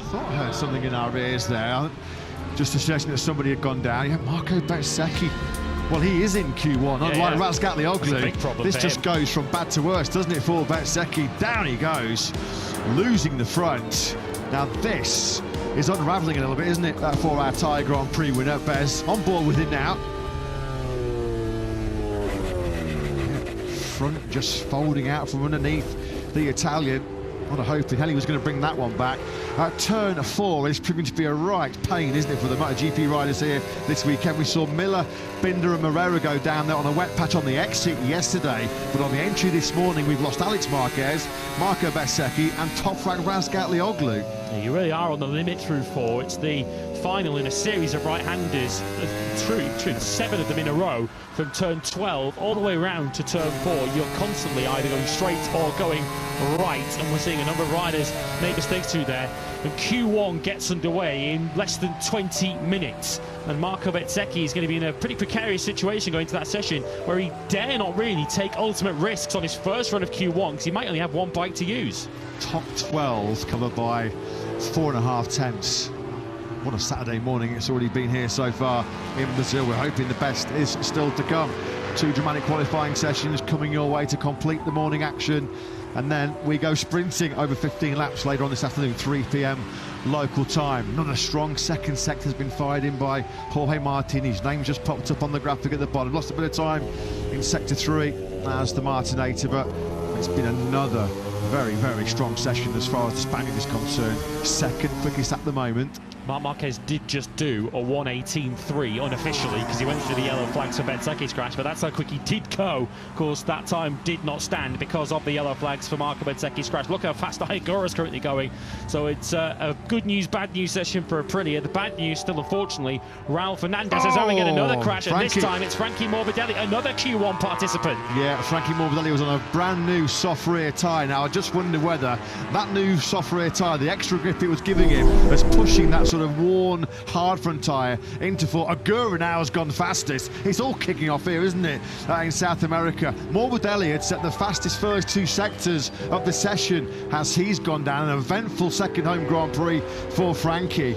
So now, I mean, how many riders potentially in this upcoming Q1 session are going to only have one bike available at their disposal? Morbidelli, that's turn 14 then, has caught out Frankie. Yeah, he was desperately trying to hold on to the clutch lever there, wasn't he? And then had to let go of it once he was about to hit the gravel trap because he could do some damage to his hand. So Morbidelli, at least the bike doesn't have far to go to get back to the pits because he was down at turn 13. Marco Bezzecchi now returns to the Aprilia box without one of his 2 Aprilias. Wow, what a session, what a traumatic way this has been. Our first MotoGP action in Brazil in 22 years, and it is serving up a treat for us already, isn't it? Johan Zarco, fastest yesterday on the Castrol Honda LCR machine. Well, he's at the opposite end of the time sheets this morning. Down in 21st place now is Zarco, but he's only a second off the pace. 1.1 seconds now covers the entire 22 rider field here in Brazil this morning. Raul Fernandez is starting to make some progress. He's now got down to, well, up to rather, 17th place with a 1:19.139 as we're looking at our fastest rider of the morning so far. Surely this is the first time that Agura-san's going to be P1 in a practice session. I can't recall at any stage last year where he was leading the way. Oh, Agura then, it's a pretty 1-2 now. Agura from Martin. Martin's found an 18.4 to go second. We look once again at the Marco Bezzecchi crash. We'll find out in the next hour or so just how costly a crash that ultimately will prove to be. So it's Aprilia 1-2. It was Ducati 3-4. Acosta has now split the factory Ducatis to go 4th, but KTM's 4th and 6th now, with Maverick Vinales having found an 18.7. And Marc Marquez is about to go, I was just going to say, he's about to go top spot, and he does. He duly obliges. The 93 then leads with a 1:18.248, but Agura's flying once again. Agura has come through the first 2 splits, as you can see on the bottom of your screens, a quarter of a second up. Bit of a caveat, he is on a brand new soft rear tyre, so you have to be a little bit careful here that new soft doesn't sort of overpower the worn hard front he's got in that Trackhouse Aprilia. This is going to be close though from Agura. Just going to give him a big confidence boost. Despite the fact, Lewis, he matched his best Grand Prix result with a 5th in Buram a couple of weeks ago. He seemed a little bit deflated. I think he felt like there was a lot more on the table for him over in Thailand. And he does go top on a 1:18.237. Yeah, he left it on the table in qualifying when he found himself down in 8th place on the grid. Had he been on the front 2 rows of the grid, then there may well have been a podium challenge for Ayagura because he spent too much of the Grand Prix in traffic. On current form, he might not have too much traffic ahead of him on the grid this afternoon in the Tissot Sprint, because Ayagura ends the morning fastest. Aprilia's 1st and 3rd, Ducati's 2nd and 4th. Well, Aprilia seem to be the reference motorcycle right now in MotoGP, in the hands of Marco Bezzecchi of late. Jorge Martin's job this weekend, but Ayagura is saying, hey, don't forget about me, as he puts the RSGP into P1 here this morning in Brazil. Just at the top of your picture there, on the 36 factory Honda, is Joan Mir, who's had a bit of a late rally, just got himself up into the top 6 with a 1:18.771. This is Bastianini, 23 versus 93, down this long start-finish straight, nearly 1,000 metres in length. Marquez just picking up some good slipstream there out of that 3rd gear, turn 14. But it is Marc denied late on by the brilliance of Ayagura. A 1:18.237 then has put the Japanese rider on top of the leaderboard at the end of what was a very dramatic and intriguing FP2 session here in Goiânia. Jorge Martin is going to end the morning session with a top 3. Is there some late drama once again for Jorge? There is indeed. Second time he's had to do that today. Yeah, the first one, as we saw earlier on, was with Jack Miller in the way, and he was in danger of running into the back of the Aussies Yamaha. That's how you just saw the front end momentarily twitching and folding underneath Jorge Martin, so he picked it up and decided to take the safety of the safety road. as he's explaining there to his team that the front end momentarily went, and Jorge Martin didn't want to make the same mistake that his teammates had made around about 5 minutes earlier. Third place then for Martin. Pecco Bagnaia, who did lead the way for much of that session, was fourth. At least it's not P9 for Pecco. Ninth in the sprint and the Grand Prix over in Thailand. Ninth in both practice sessions here in Brazil yesterday. But he's up into fourth, the top 5. That's sort of the constant target right now, isn't it, for Pedro Acosta? If you speak to Pedro Acosta and ask him day to day what he's hoping for, what he expects, he always says top 5. If I'm in the top 5, I'm happy. Well, he'll be happy because he's 5th at the end of that morning session. Ahead of Mia Vinales, Morbidelli, the Gian Antonio, and Bezzecchi was your final top 10. Marco Bezzecchi, though, in Q1. And a late fall at turn 4. There is his crash motorcycle.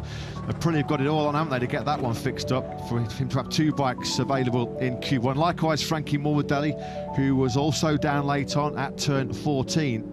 Yeah, unfortunately, we weren't looking at the side of the bike that's damaged there for Marco Bezzecchi. It's the right-hand side, of course, that he went down on. Jack saying in pit lane, it doesn't look great. We'll get further news when Q1 gets underway. Ayagura will not be part of that. He was 10th yesterday, of course, so through to Q2. He tops FP2 from Marc Marquez and Jorge Martin. 2 Aprilias, 2 Ducatis in the top 4 with Bagnaia next up. Pedro Acosta, the points leader, 5th from Juan Mir, who lifted himself up to 6th late on. Vinales, Morbidelli, Digia and Bez completed the top 10 because Bez with that late crash puts himself on his back foot for Q1. A trio of the Yamahas next, Rins, Quartararo and Toprak. Of course, the latter 2 of those are in Q2. Moreira, who we'll see in Q1 shortly, 14th. They have Alex Marquez, who crashed very early on. Bastianini, 16th. For Marini, Raul Fernandez digged himself up into 18th place, but still 9/10 off the place. Miller, Zarco, Binder and Aldeguer completing your field, which are covered by just 1.2 seconds and a second covering the top 20 this morning. Yeah, we'll have more of the same, please, gentlemen, in our 2 qualifying sessions coming up shortly ahead of the sprint action this afternoon. So Ayagura, Trackhouse very much in the house and in the game here, aren't they, in Brazil, as the Japanese rider leads the way at the end of what was a really dramatic FP2. Qualifying in MotoGP for the first time in over 2 decades up next here in Brazil.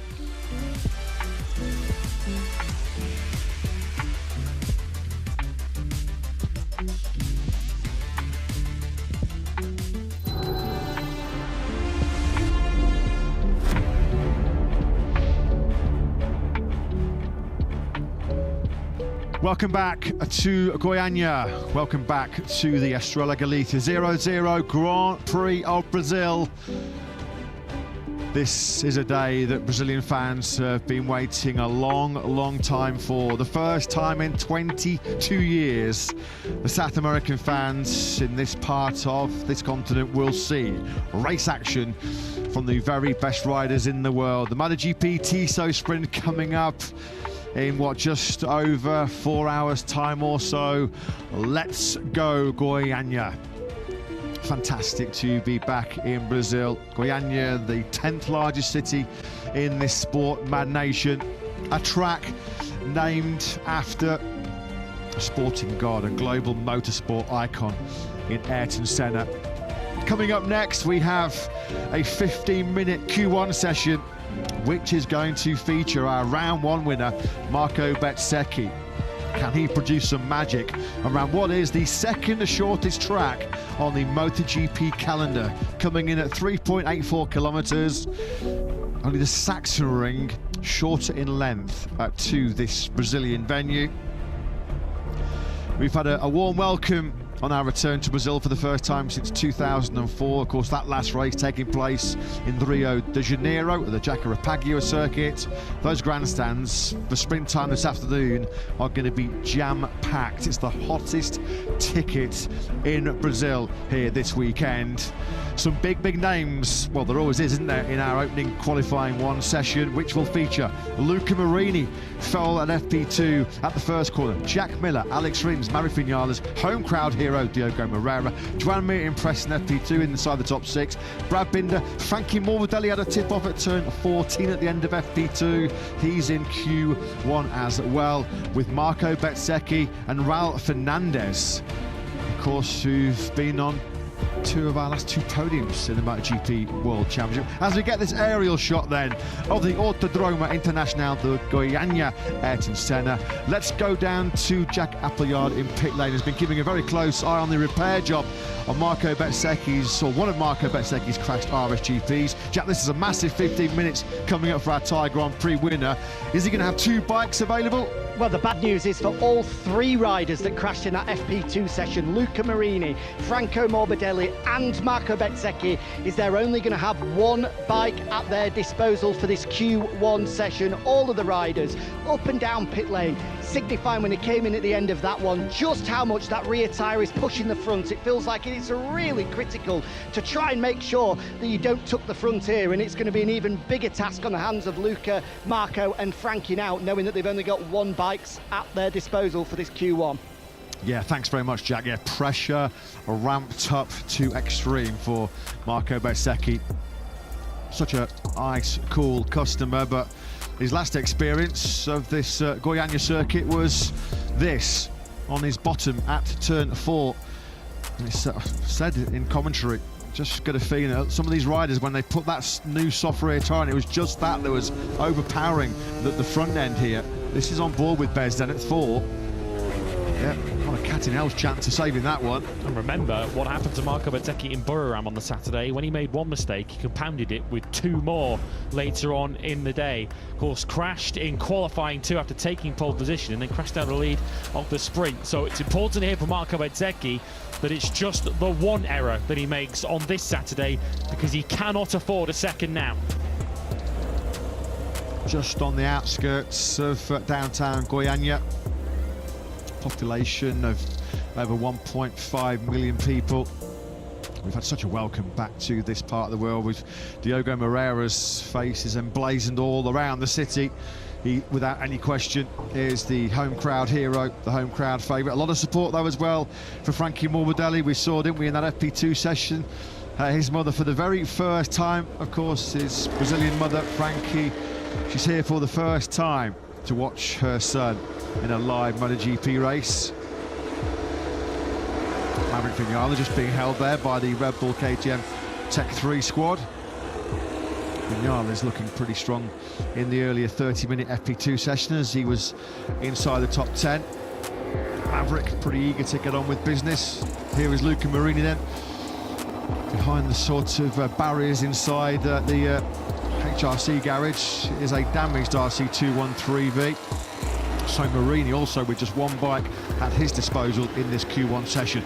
So then, for the first time in 22 years, we go qualifying in MotoGP here in Brazil. Can Marco Bezzecchi, Thai Grand Prix winner, get himself out of the jungle and fight for what would be a 4th consecutive pole position? And because of the surprises we had in practice yesterday, there are names in Q2 already that ordinarily perhaps wouldn't be there, like the Yamahas of Quartararo and Toprak. Perhaps Fermin Aldeguer, given his current physical situation, would be another. So in this Q1 session, we have the 3 Hondas of Marini, Moreira and Mir. We have 3 KTMs, basically the 3 that are not ridden by Pedro Acosta are in this session. We have the 2 VR46 Ducatis, plus the 2 Aprilias of Bezzecchi and Ralph Fernandez. And ironically, given the academy that Marco Bezzecchi comes from, I think the riders that might well spoil his day both ride for VR46. Aprilia have had a great start to this Saturday action here. Aigura leading the way in FP2. This then is Diogo Moreira getting a real close look behind Marco Bezzecchi. If Moreira was able to get himself inside that top 2, those fans there will be screaming themselves hoarse. They have been so desperate to see one of their own racing MotoGP. Alex Barros, the last Brazilian to compete at this level all the way back in 2007. They've not seen a Brazilian race on home turf since Barros himself at Rio all the way back in 2004. Let's hope Moreira makes it worth the wait for those Brazilian fans. He was always a master at this in Moto3 and Moto2. Very Marc Marquez-like in some respects, of knowing which rider to follow, knowing the right rider to put yourself behind, not only to learn from, but also to take a bit of a reference and a bit of a toe from. And Diogo Moreira has identified the winner of the Thai Grand Prix, the pole sitter in the Thai Grand Prix, Marco Bezzecchi, who has a very different kind of pressure on his shoulders to Moreira right now. Maverick Vinales then is going to give us very soon our opening reference time in this session.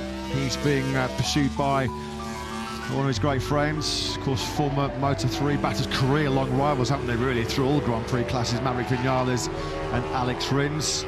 Jack Miller also looking to try and join his teammate Baz Gatlioglu in the second qualifying session. Jack was kicking himself, really, for that early crash yesterday afternoon in turn 4. It really did dent his hopes of getting himself directly into Q2. At that stage, he was well inside the top 3, looking very, very strong. So then down the start finish straight we go. Maverick Vinales was initially with a 1:18.496 leads away, but we're looking at your session leader. It's Alex Rins with a 1:18.129. Trying to draw a reference to what we saw in free practice 2 a little bit earlier on. Of course, we saw 18s in that session. We're going to see 17 shortly, potentially from Moreira and Bez, using that toe that I mentioned earlier on. Bez does a 17.9, but it's beaten by Moreira. Moreira then, the Brazilian fans will be loving this. They will be absolutely buzzing at the moment as Diogo Moreira, with the reference behind Marco Bezzecchi, sets the first 117, or the best 117 we've seen so far today, and he leads. If he gets himself into Q2, it's going to be unbelievable, the atmosphere here. It's already a carnival atmosphere in downtown Guyana. Well, the party will be coming to the Autodromo International Ayrton Senna. Moreira leads them with a 1:17.812. Juan Mir and Marco Bezzecchi also into the 17s. Bez, though, crucially, at the moment, outside that top 2. Well, it might not last very long. It almost certainly won't last very long, but at least we can say right now the fastest ever rider at the Brazilian Grand Prix in Goiânia is a Brazilian, Diogo Moreira. Juan Mir second, so it's a Honda 1-2. Look at Mir sideways, just backing it into the left-hander of 10, now to 11 and 12. At the moment, it's 2 Hondas and advancing to qualifying 2, with Bez sitting third ahead of Gian Antonio, who's not into the 17s yet. Yeah, Juan Mir's got a 300 horsepower flat track bike underneath him at the moment. He certainly is spectacular to watch, isn't he? As we have Moreira then and Mir as it stands. Mir looked good at the end of FP2 this morning. A very late lap got him up into P6. Morbidelli's just completed his first time lap in the session. Another 1:17 going for the number 21. You can see there a 1:18.217, the opening salvo from Morbidelli. Nothing really substantial from the trio KTMs yet that are taking part in this session. Vinales 9th on an 18.3. Bastianini and Binder on mid to high 18s. Here's Mir, what we saw a moment ago. Look at the rear stepping out as Juan tries to coax that bike into the left-hander of 10. Difficult corner to get right that because you're already on the left-hand side of the tyre as you come through 9. Then you've got to get it stopped. And Marini has unfortunately got it stopped for the wrong reasons. Second crash of the day, and that's his session over. Something was a bit loose there on the right-hand side of Mir's bike, as well as we saw on the camera going through that right-hander. Turn 4, well, that is the corner that's catching out the world's best right now, isn't it? Luca Marini, then his second crash in the space of, what, half an hour. Said this morning when he was down at turn 1, that one was a collector's item. I mean, I cannot remember for the life of me when the last time Luca Marini had 2 crashes in a weekend, let alone 2 crashes in less than an hour. So turn 4 claims yet another high-profile victim. That is morning over as far as the Italian's concerned, because that was the only bike he had anyway. Yeah, he won't improve on an 18.1 now as a result of that. Bez looks like he might be about to improve on his line. He goes quickest now on a 17.7, so it's now Bezzecchi from Moreira. So at the moment, the Italian is leading, the rider that he towed round to a 1:17.8 a little bit earlier on. And this, of course, is the kind of session and the shortness of the track. You can get extra laps in this session. That's Bezzecchi's 3rd time lap of the session, 4th lap in total. He'll surely now come in for some fresh rubber. That's more like it, Bez, isn't it? That is a lot more like it. Into the pits then. After the opening action, we have Bezzecchi, Moreira. They are your top 2. This would be some scalp, wouldn't it, for Moreira in just his 2nd ever MotoGP appearance, to get himself inside that second qualifying session. You can get yourself in those sort of first 3 or 4 rows. Well, you're in the game, you're in the hunt, and what he'll be able to learn going away with the best riders in the world will be just like gold for him at the moment. He checks the tablet, checks the timing screens. This is your fastest rider so far here in Brazil. Bezzecchi, a 1:17.760 in real high-pressure situation, this for Bez, because he knows another mistake in his curtains for Q2 because he's only got that one bike he's riding at his disposal. Jack telling us beforehand that there's going to be no quick repair job from the Aprilia side of his garage to get him 2 bikes available. You have to credit Bez with that in mind, don't you, to go out there and put in a 1:17.7. Clearly just left a little bit on the table in that first run, on the first lap at least, when Mayora was following him. Just get a lap time on the board, and then I can push it from there. Morbidelli, perhaps a rider under a little bit of pressure, would have expected him at the moment to be higher than 8th. Given that the VR46 Ducatis were both in and around the top 6 in FP2 a little bit earlier on today, they'll be rather surprised and disappointed to see their riders currently sitting 4th and 8th. Di Gianantonio and Morbidelli 4th and 8th respectively. Of course, 14th and 18th on the grid if they can't improve on that. Yeah, at best, after his second crash in this Q1 session, Luca Marini is going to be starting in 17th place, which is going to be his worst starting position since Sepang 2024. It's not been a happy first visit to Goiânia, has it, for the Italian? What about Alex Rins? Can he maybe gate crash the pub? Well, he won't be very popular if he knocks Mayora, will he, outside the top 2? Not a popularity contest, though, is it, this Q1 session? Alex Rins up to 4th with a 1:17.975. That will be pleasing Fabio Quartararo and Toprak Razgatlioglu, knowing that there are 17s out there for a Yamaha.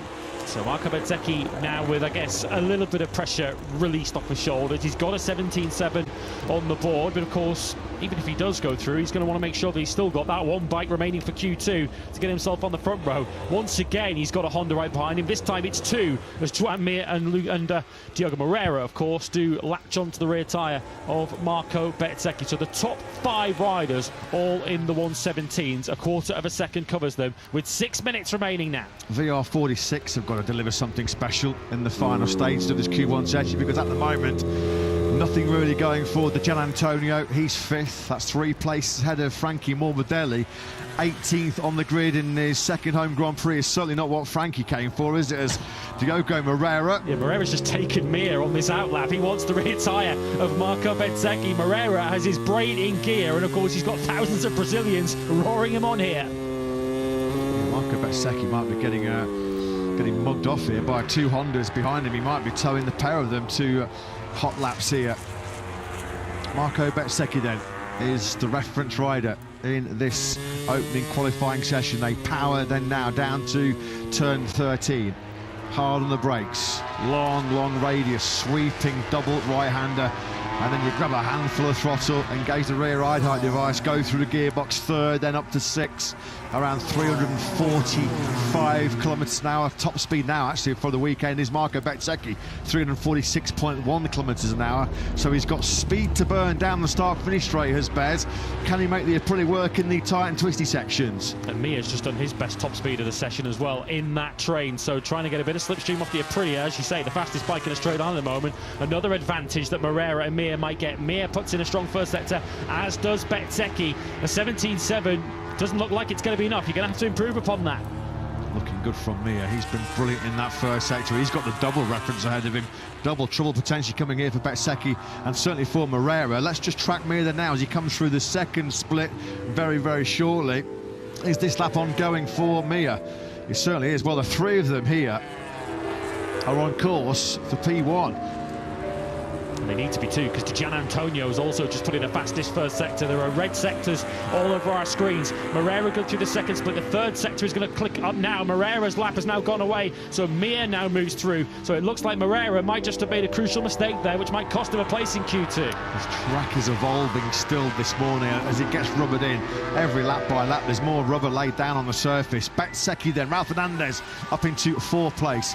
Bezzecchi does improve to 1:17.408. So too does Mir, and we've got a few broken Brazilian hearts as it stands at the moment, because that lap from Mir, as a little bit out of shape on the brakes going into the first corner, has pushed Moreira out of that top 2. Di Gianantonio trying to get himself into the top 2. Currently sitting in P6 is Didier. The Italian now darts down the start-finish straight. Is he going up into P2? He is. Great lap by Didier. So Joan Mir, a short-lived experience inside the top 2 for Mir, as Didier with a 1:17.53 1, puts himself second. And no improvements from Mayora in the first sector of this current lap. Of course, he's now the second of the Hondas in that train, and Bezzecchi has got well out of the way of that. We just had some yellow flags pop up just as we cut to this replay of Bezzecchi. This was the moment then for Mayora, which might well have cost him a place in Q2.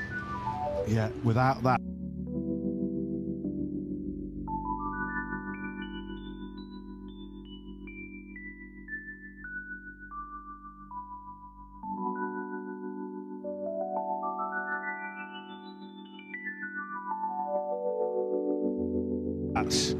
I mean, well, it's going to be close, wasn't it?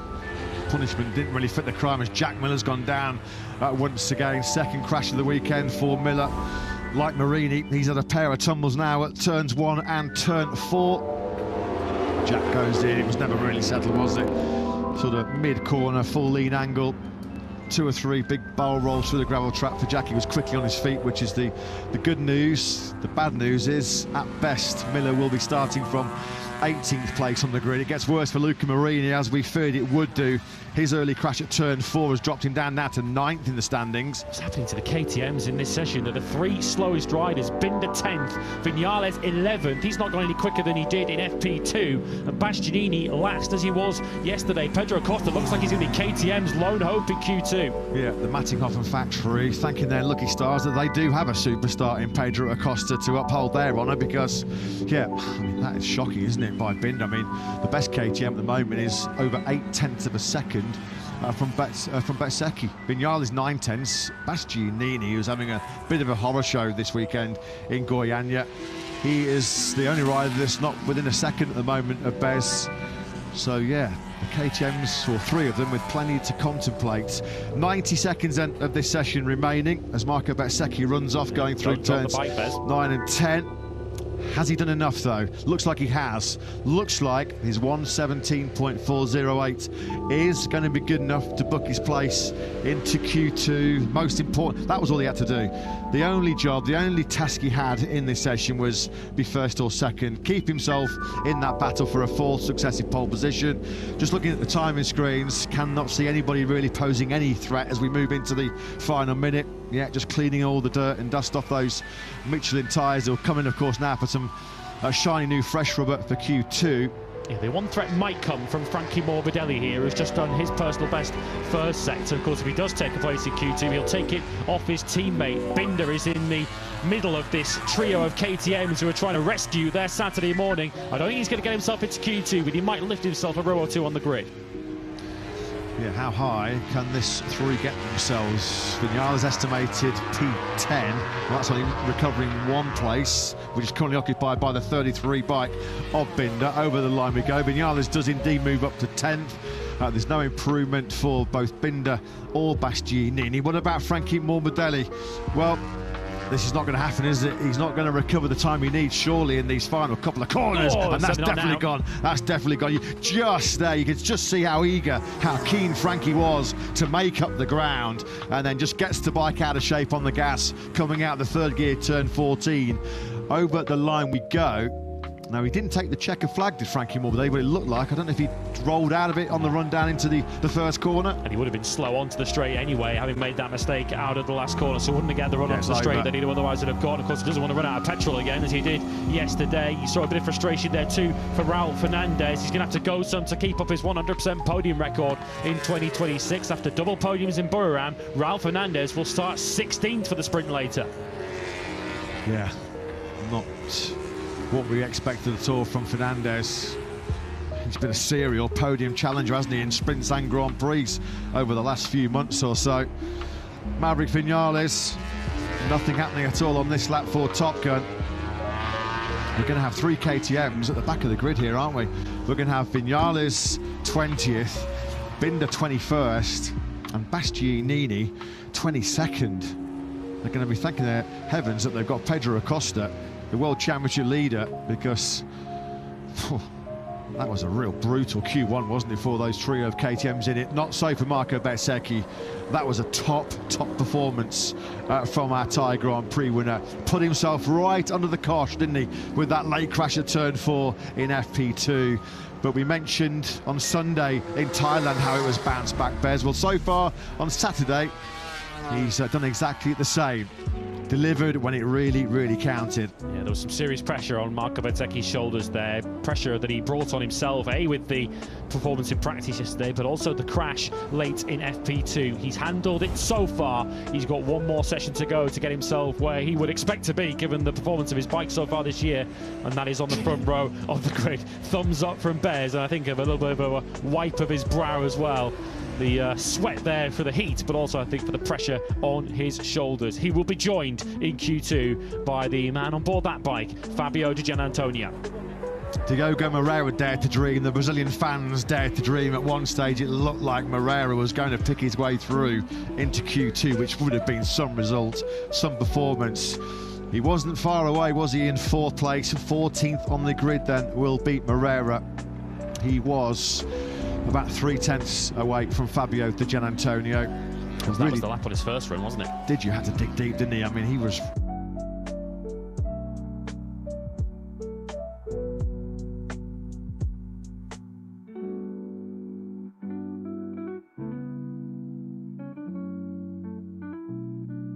really suffering so far this weekend, but when push came to shove, he got going. Fair play to him at 1:17.531. Puts Fabio Di Gianantonio then into Q2 as well. Well, Moreira gave a very, very good account of himself, didn't he? Very good account of himself in that session. His best time, a 1:17.812. We got 1:17s from the top 17, the top 7 rather, in that session. Bezzechi, Di Gianantonio, Mir, Moreira, Morbidelli, Fernandez and Rins.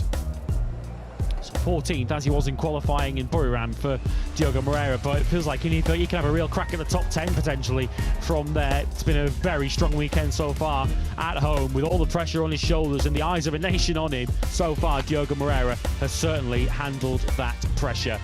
We'll never know, sadly, how quick he would have gone on that second run. As mentioned, his 1:17.8, which put him 4th in that session, came on his first time lap of the session. Marco Bezzecchi quickest though, and through to Q2, where he'll go for yet another pole position, looking to extend that streak to 4. Fabio Di Gianantonio through in 2nd, Mir 3rd, leading that Honda pair with Moreira 4th. Frankie Morbidelli 5th, ahead of Raul Fernandez. Yamaha will be pretty happy with that. Rins and Miller 7th and 8th, although Miller did crash late on.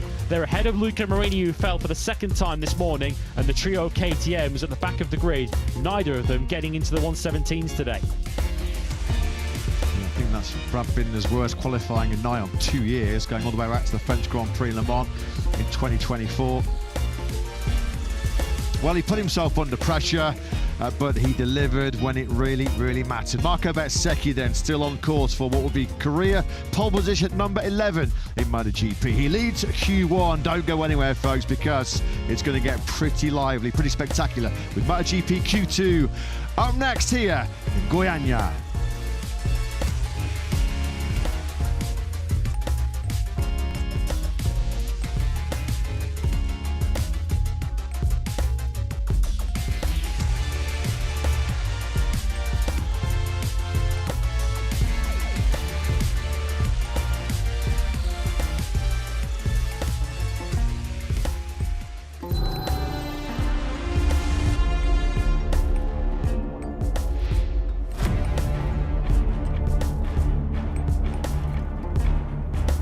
Welcome back to Brazil. Welcome back to Goiânia. We are about to find out who is going to be our first pole position qualifier on Brazilian soil since 2004. We are live at the Autodromo Internacional de Goiânia Ayrton Senna, round 2, chapter 2 in 2026 has brought us back to the sport mad nation of Brazil. 22-year break since we were last in this country, all the way back in 2004. A weekend which saw Japanese star Makoto Tamada take the spoils, which rather unbelievably was the last time we saw a Japanese rider win a MotoGP Grand Prix. Could Ayagura, though, spring a big surprise and a major shock here this weekend in Brazil? Well, you wouldn't have put it past him, because the Trackhouse Aprilia rider was the fastest rider in this morning's full dry FP2 session, and he will feature in the fight for pole position coming up over 15 minutes in Q2. A Q2 session which will feature Johan Zarco, fastest in the tricky conditions on our day one return to Brazil yesterday. Some spectacular wildlife in this part of the world. A blue-throated macaw up in the skies, getting quite literally a bird's eye view of this 3.835 kilometre Goiânia circuit. Zarco then led the way yesterday, booking his place directly into Q2 with Marc Marquez, Toprak Razgatlioglu, the Turk, shining here on day one in Brazil. He was third fastest. Martin, world champion leader Acosta, Alex Marquez, Fabio Quartararo, Fermin Aldeguer, his first Grand Prix appearance of the campaign, Pecco Bagnaia and Ayagura, who was fastest in FP2 this morning. They were directly through to Q2. Joining them, thankfully, as far as Marco Bezzecchi and Aprilia are concerned, Bez did get through Q1 despite a crash at the end of FP2 this morning at turn 4, leaving him with one bike for Q1. And Jack's already confirmed to us here in the commentary box, Bezzecchi will only have one bike available as he goes for a 4th consecutive pole position. Joining Bez out of Q1 went Fabio Di Gianantonio. Lewis, I think MotoGP fans who missed their MotoGP action here in Brazil for over 2 decades are in for a treat. This should be a belter. This will be super, super close. The dry running we've had so far today has told us that thousandths of a second are going to decide pole position, thousands between rows on the grid.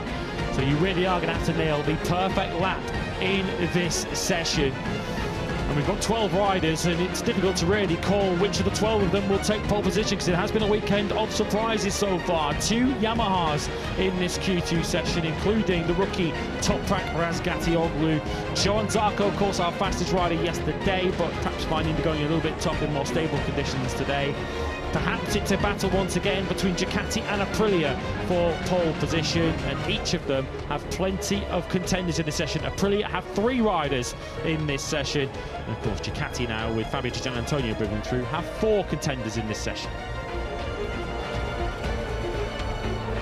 Marc Marquez closing in tomorrow, potentially on what would be his 100th Grand Prix success. Of course, Mark synonymous with the ant design on his helmet. Or even those ants, probably Marc Marquez fans here, aren't they? Here in Brazil. He's made a habit of winning at new circuits in his Grand Prix career in MotoGP, hasn't he, Mark?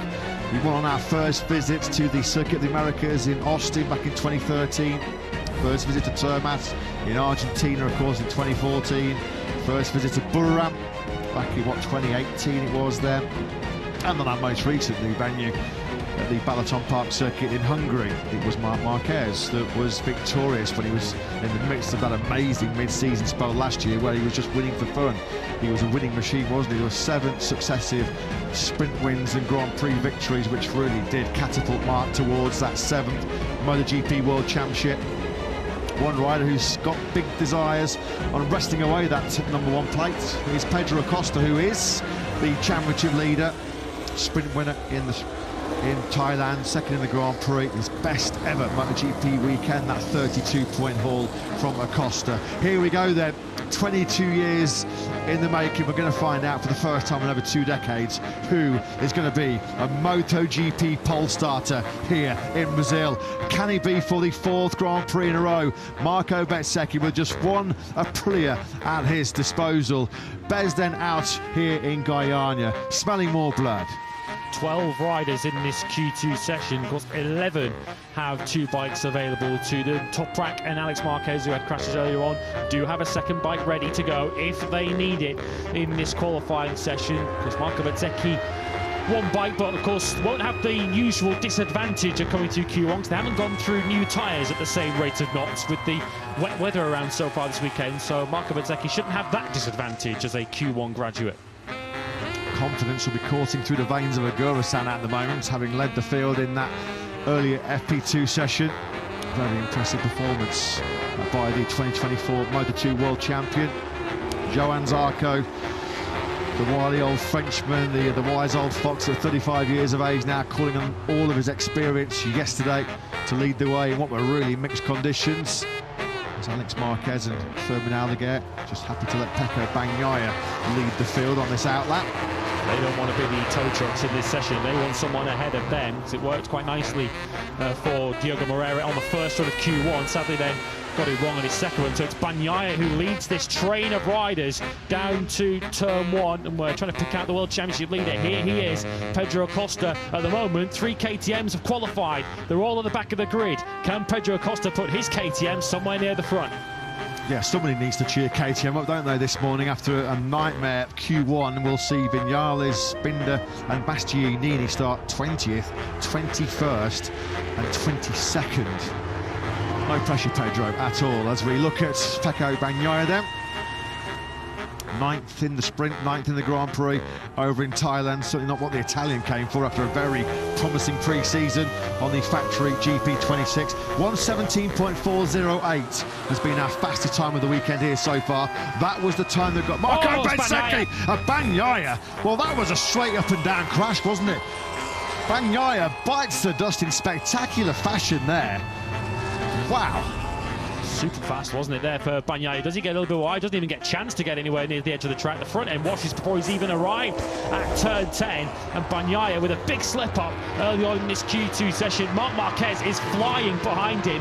Whether he caught the yellow flags, I guess we'll have to wait and see. But he's much quicker than Martin. He's much quicker than Acosta. We're into the low 18s with Acosta. And 17.491, though, for Marc Marquez. That is a big early shot across the bows. Yeah, just a whisker outside of Bez's best time in that opening qualifying session. Pecco Bagnaia, well, that factory Ducati looked like a write-off, didn't it, as it barrel rolled through the gravel trap. So we've got one factory Ducati in P1 and one factory Ducati heading for the skip at the moment. Oh, Marc Marquez, big twitch there, wasn't there, as he pitched it right. Somebody's gone down behind Marc Marquez. It's Acosta. Pedro Acosta then, the World Championship leader. Well, we promised you high drama, and we promised you fireworks in this Q2 session here in Brazil. We've already had it, haven't we? Pecco Bagnaia down on his first flying lap, and now the World Championship leader, Pedro Acosta, he's another victim of 4. Yeah, that was up ahead of Marc Marquez, so Marc Marquez would have seen that and got out of the throttle. Unfortunately for Pedro, it looked like Mika Kallio there was on the outside of 4 and was waiting to provide Pedro Acosta with an express journey back to the box again. KTM's calamitous Saturday here in Brazil continues with 3 of their rides at the back of the grid, as mentioned, and now Pedro Acosta on the floor early on. Fabio Di Giannantonio looking to capitalise on his second place in Q1. Good lap this being put in by Digia. Marc Marquez in 1:17.491. Over the line goes Bez up into second. A front row from Bezzecchi will be some rescue job, wouldn't it? As Di Giannantonio does go fastest. He nailed the final sector. A 1:17.420. It's still Bezzecchi's Q1 time that's clinging on to that all-time lap record. We've seen a pair, though, of 1:17.4s from Di Giannantonio and Marc Marquez. You front row the Digia, Marc and Bez. Yeah, 2 of those 3, of course, via qualifying 1. Someone else has gone down. Surely it's not turn 4 again. It's a big crash. It's forward. It's got to be Marc Marquez. I was going to say, it's Marc. Bagnaia's course is already on the floor. Marc's now joined him. Wow. Wow, what a session. What a session we're experiencing here in Brazil. Is it 4? I think it is 4 again. It is. Yeah, you can see all the marks on the racetrack from all the other riders that have gone down there. Add Marc Marquez to an ever-growing list. We're not careful, we're going to have to resurface turn 4 tonight. There's that many gouges. Well, he nearly went down there the lap before, didn't he? Well, we've had Pedro Acosta then now in this Q2 session, the World Championship leader down at turn 4, the reigning World Champion now down at turn 4 in Marc Marquez. Pecco Bagnaia with some pretty battered older factory Ducati is heading back out on circuit. Okay, let's try and regroup at the moment and try and catch our breath as we haven't even got to the halfway point of this Q2 session. Fabio Di Giannantonio leads. Jorge Martin's now on the front row of the grid. He's found a 1:17.767. So now Martin up into 3rd. Pretty is 3rd, 4th and 5th now behind Di Giannantonio and Marc Marquez. Acosta with that crash after he'd set the fastest first sector moments before, decking it at turn 4. He's now back to 6th. It's Alex Marquez on the 3rd row, joined by the Yamahas of Quartararo and Toprak. And then it's Zarco and Aldeguer 10th and 11th. And of course, Pecco Bagnaia 12th, having not set a time yet. if they're getting paid overtime, those marshals at turn 4. I mean, it's a crash fest in that 4th corner so far this weekend. Fabio Quartararo, brilliant. Second row. Brilliant. Absolutely brilliant. 6th place. Jack just informing us that Pedro Acosta has made it back to the factory KTM garage. 118 flat from Quartararo then has put him up into P6. Just brilliant, that. Fabio Di Gianantonio then. Yeah, lost a boot by looks of it, hasn't he? Pedro Acosta, yeah, damaged boot. Get off for Acosta at turn 4. One of a number of very high-profile victims of this turn 4. This is the helicopter shot looking at Mark. Road. Oh yeah, there is Acosta. Yeah, that's why Marc Marquez checked up, and then what, 2 or 3 laps later, Mark committed the same mistake. Let's have a listen to Pedro.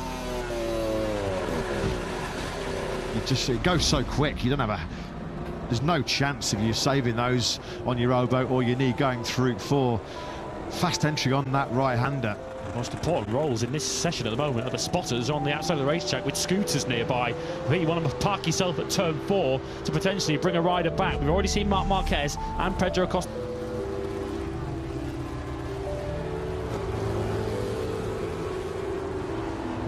Yeah, he'd have watched. He had a front row seat for Pedro Acosta's spill on the previous lap, and he's thinking, don't do the same, Mark, don't do the same, Mark. Oh dear, I've done it. Down he goes into the gravel trap.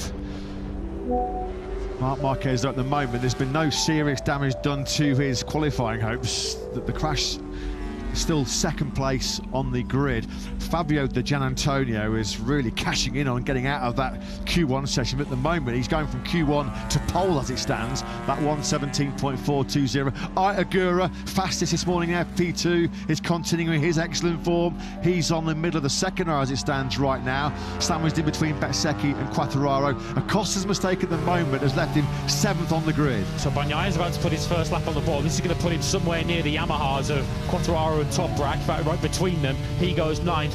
One saving grace here for Bagnaia, as long as he doesn't crash again. Of course, such a short lap. If he pits now at the end of this first run, he can then still do a 2nd run. So, of course, it's a minute 17 for a lap around here. So, essentially, he's going to have the chance to do 3 runs in this session. It's going to be a very busy spare parts department inside the factory Ducati garage in the lunch break. The pasta's been cancelled because there's some serious repair jobs needed to get 2 bikes available for Mark and Pecco for this afternoon's Tissot Sprint at 3 p.m. local time. We saw Bagnaia's GP26 just take off in the gravel. Going to be a real big repair job on that one. Acosta then, just got to keep the composure, get back into his rhythm. He is at the moment down in 7th place. Bezzecchi has just set the fastest first sector. Is he going to be the one that comes out of Q1 to take P1 in this qualifying session? Is he going to continue this golden Q2 run? He's up behind Agura. Look, Agura on the Gulf-sponsored Trackhouse, pretty right up ahead of him. And Bezzecchi, who was towing in qualifying 1 the Hondas of Mir and Moreira, of course, he's now being towed by Agura. And given how quick Agura's been this weekend, it's not a bad strategy. It's not at all. Through 12 we go then. Fast right-hander under the bubble then now. Acceleration, hard acceleration. Down into this hard braking zone for turn 13. The Trackhouse of Agura snapped sideways. He grabbed a handful of brake into turn 13. Got to be careful not to abuse that rear tyre on the right-hand side. You're on the powered lean angle through 14. Over the line will track Agura and Bezzecchi. Well, Agura was briefly on the front row, wasn't he, in 3rd place, but he gets that place pinched by Bezzecchi. Bezzecchi then up to 2nd. The 2 riders that came out of Q1 are 1st and 2nd here on the grid. Digia from Bez. And the Aprilias, not just of Bezzecchi and Agura go quickly, but look at Martin too, bottom of the screen. Martin also fastest through the 1st sector. Marc Marquez then on his 1 remaining Ducati. He now starts his 2nd run. Look at that from Aldeguer now. He's into the 70s and onto the 2nd row. Awesome. Awesome, and nothing else you can say about Fermin Aldeguer's performance. I mean, talk about ring rusty and blowing off cobwebs. It's been an absolutely stunning return for Fermin Aldeguer. Jorge Martin, his last pole position was Phillip Island in 2024. A miserable, forgettable 2025 where he was an injury-ravaged campaign. He lost a lot of time in the 3rd sector, didn't he, Martin? Not quite able to get himself back on the front row of the grid in 4th, a 1:17.630. Not even 3/10 of a second, though, covering the top 5. And we had 4 Aprilias in the top 5, but then they're all mistake from Beras. 4 Aprilis in the top 5 at the end of the Thai Grand Prix. There are 3 Aprilis in the top 5 in this Q2 session here in Brazil. Bagnaia did pit immediately and has now rejoined on his remaining soft tyre available. Look at Didia's third sector. He's trying to defend his provisional pole position. It's Aprilia's that are trying to challenge him because Marc Marquez is going a little slower than he did on his first run on run 2 as he now drops to 3rd place. But can Di Gianantonio put some further distance with himself and Marco Bezzecchi? The answer is yes. It's another 1:17.4. Just 0.02 of a second away from the all-time lap record. Martin once again. Oh, he's gone down. He has gone. I was just about to say he was flying. He nailed the first couple of sectors, but Jorge Martin crashes out of pole contention. Frustration for Massimo Rivola there. Aprilia boss. Crucially, this is bringing out the yellow flags, isn't it, in sector 3? Watch this from Quartararo, who's ahead of all this lot. Where does Quartararo go? He's lost time in the 4th sector, so he misses out. As we now see Martin. So this is through the left-hander of 6. Of course, many going down at 4. Turn 6, though, is where Martin's pole challenge ended. He was all in for the watch there, wasn't he? No question about it. A Tissot watch is given to the pole qualifier. Look at this once again from Di Gianantonio. He is already in pole position with a 1:17.41. Oh, he's gone down. Well, Jorge Martin, like he was going to snatch pole position when he crashed out. Fabio Di Gianantonio, well, he was another one flying. And once again, it is the curse of turn 4. Fabio Di Gianantonio joins the turn 4 club here in Goiânia. Pasco in collector grid position at the moment, and all these yellow flags are really paying Pedro Acosta deal. Of course, crashing on his first run, he's back in 9th. Bagnaia, of course, 10th after his crash, and at the moment, the yellow flags might not give them the opportunity to lift themselves up the grid. Poor 3rd sector for Acosta, certainly relative to Digia, so if he's lucky here, he might move up 1 place, but I think only 1 place at best. Di Gianantonio, though, is still on course for just his 2nd ever MotoGP pole position. He's last at Mugello in 2022. He's going to be looking at the big screens now, isn't he, thinking, please, please, please, nobody improve in this last, 90 seconds or so here. Wow, what a return we've had here in Brazil. It has been everything we hoped it would be and more this Q2 session. Maybe there's still some late drama to come. Joan Zarco's on a really good lap. Rapping in the rain yesterday, the Frenchman needs a big lap. So at the moment, he's at the wrong end of this Q2. Yellow flags have cost Bagnaia again, so he's going to have 1 more shot at this, maybe 2, because he gets over the line with 1:18 to go. Zarco, again, it's that 3rd sector where Digia is doing a lot of his damage. Zarco now 4 tenths adrift, and he's looking at 3rd row with this. He's up behind the 1 remaining factory Aprilia of Bezzecchi. I think, well, the obvious key to success in this Grand Prix is negotiating your way through that really tricky turn 4. Couple of spots picked up then late on by Zarco. That's pushed Bagnaia and Razgatlioglu behind the Frenchman.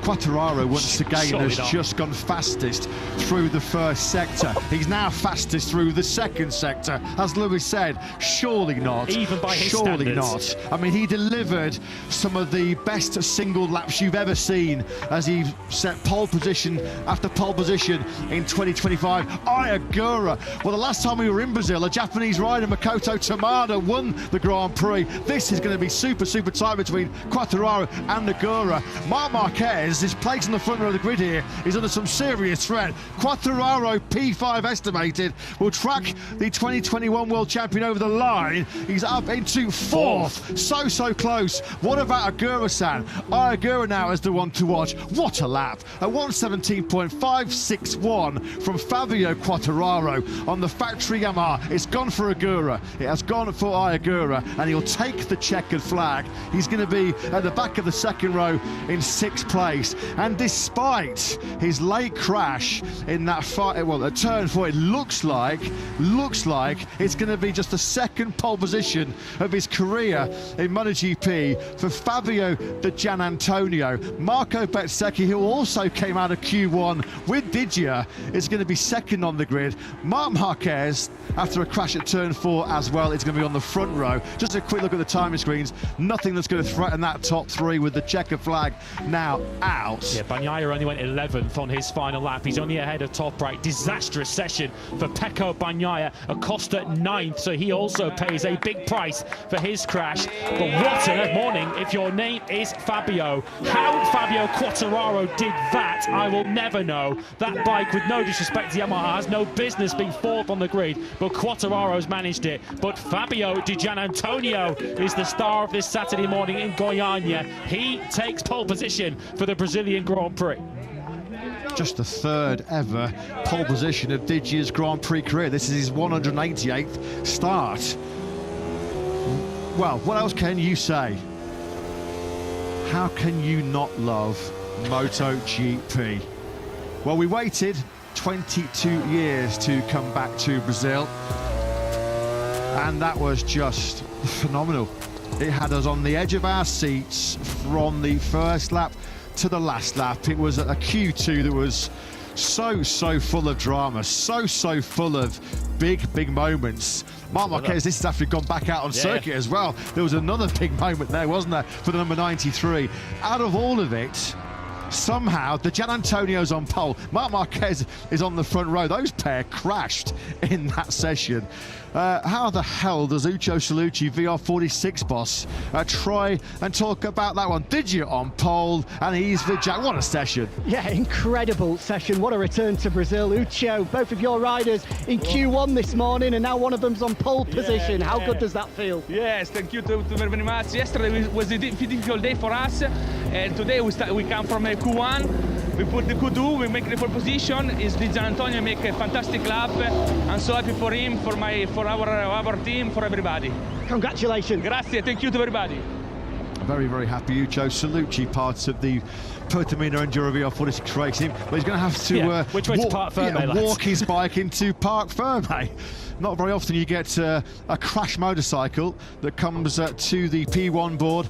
As mentioned, his first pole position since Mugello 2022, almost 1,400 days later. Boy, did he do it the hard way. There is Ucho Salucci there, of course. Many of you will know Ucho at home as the constant companion, the lifelong friend to Valentino Rossi.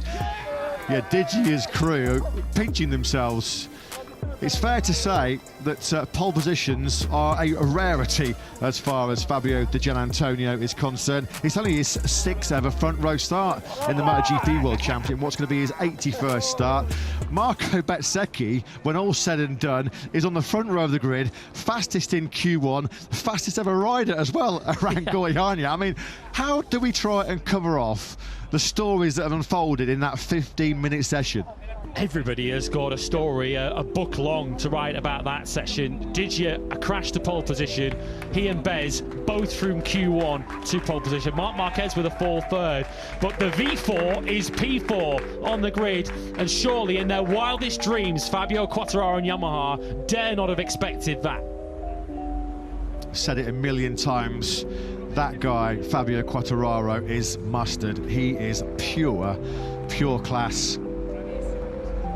Yamaha are going to be kicking themselves that they have not been able to produce a motorcycle to convince Quattararo to stay with the Iwata factory. Certainly looks like he's moving to Honda in 2027. What is the future going to hold for Yamaha minus the mercurial talent of Fabio Quattararo? Fabio Di Gianantonio, he's a bit beaten up, he's a bit battered and bruised, scuffed leathers aplenty, but he's on pole position here. World Championship leader Pedro Acosta, well, if he's going to stay in P1 before we head to Austin next week, he's going to have it all on, isn't he, from 9th on the grid. Back of the 3rd row for Pedro Acosta. He was one of countless riders that succumbed to that tricky turn 4. Well, we're going to have a bit of samba from Fabio Di Gianantonio. 2nd in Q1, but when it really counted, he delivered pole position with a 1:17.410. Whatever you're doing, well, if you had any plans at 3 p.m. local time in Brazil this afternoon, and why on earth weren't you ready to watch MotoGP?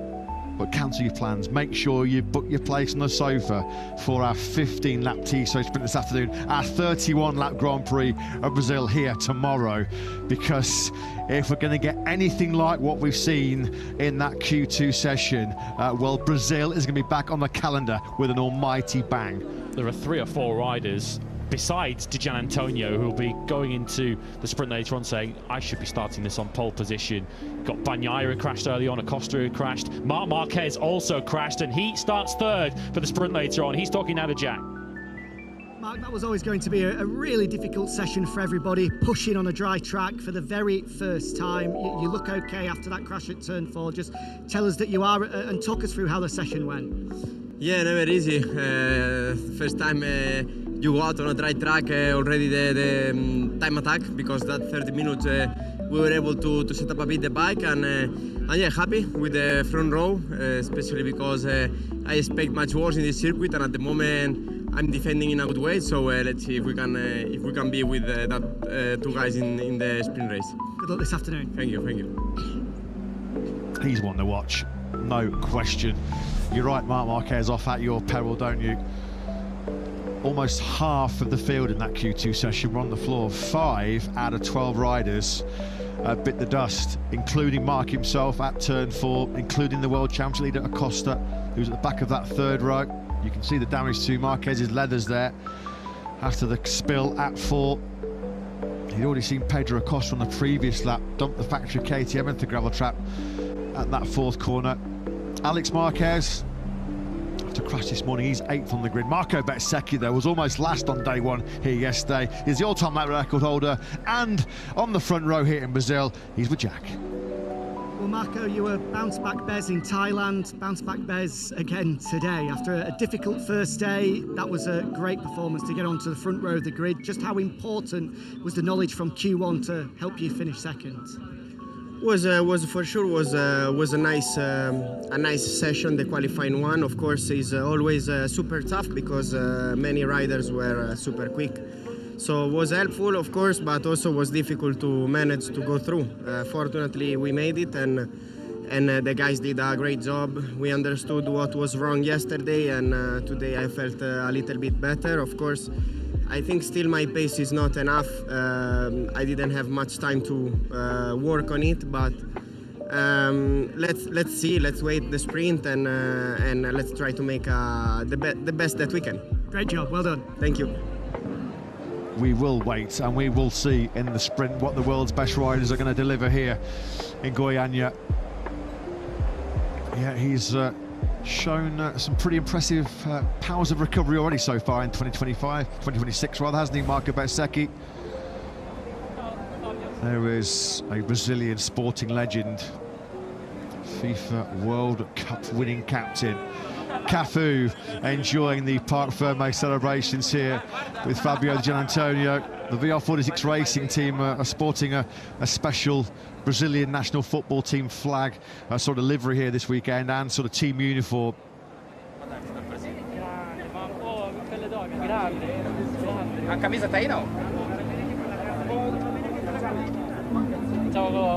He's asking for a shirt, isn't he, there? KIVEE, of course, will speak fluent Italian, having spent so much time in Rome.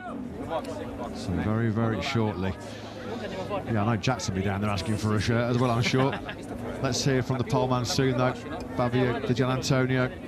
C'è che arrivare 2,50, 2,70, 300, 3,40. Io sono quello dato 2,80, 3,20 sulla strada. No, quello è siamo morti sulla strada, sulla pista no. È la prima volta che vedi le moto dal vivo? No. Noi andiamo a Mugello spesso. Noi partiamo di qua, 15-20 persone, andiamo spesso a Mugello. Spesso. Ci tiene a Mugello? Grande, lo sapevo. La prossima volta vieni sempre, a casa tua. Perfetto, grazie.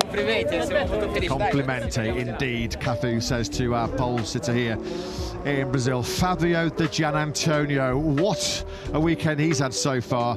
Out of Q1, a late crash at turn 4, but he's on pole position for just the 2nd time in his MotoGP career. Let's get his thoughts for Jack. Well, Fabio, what a morning you've had, from Q1 to P1, and then the congratulations from KIVEE as well. I know as a Roma fan, that will have meant an awful lot to you. Does it get any better than that? Well, yes, it's a crazy day at the moment, you know, coming here in a new track with this beautiful country and taking my 2nd pole position after a while, after the first one. Super happy about that. Then, as you said, KIVEE is always it's a surprise to have him here, and also a great honor and pleasure. beautiful to have these stars, especially as you said with the Roma fan. It's incredible. But yeah, talking about the racing, I'm super happy. The team did an amazing job, also remaining super calm after yesterday miss of the Q2. We knew that the bike was working well with the dry conditions, so it was just a matter of being in the right moment, in the right time, and we did it. So super happy. Congratulations. Thank you.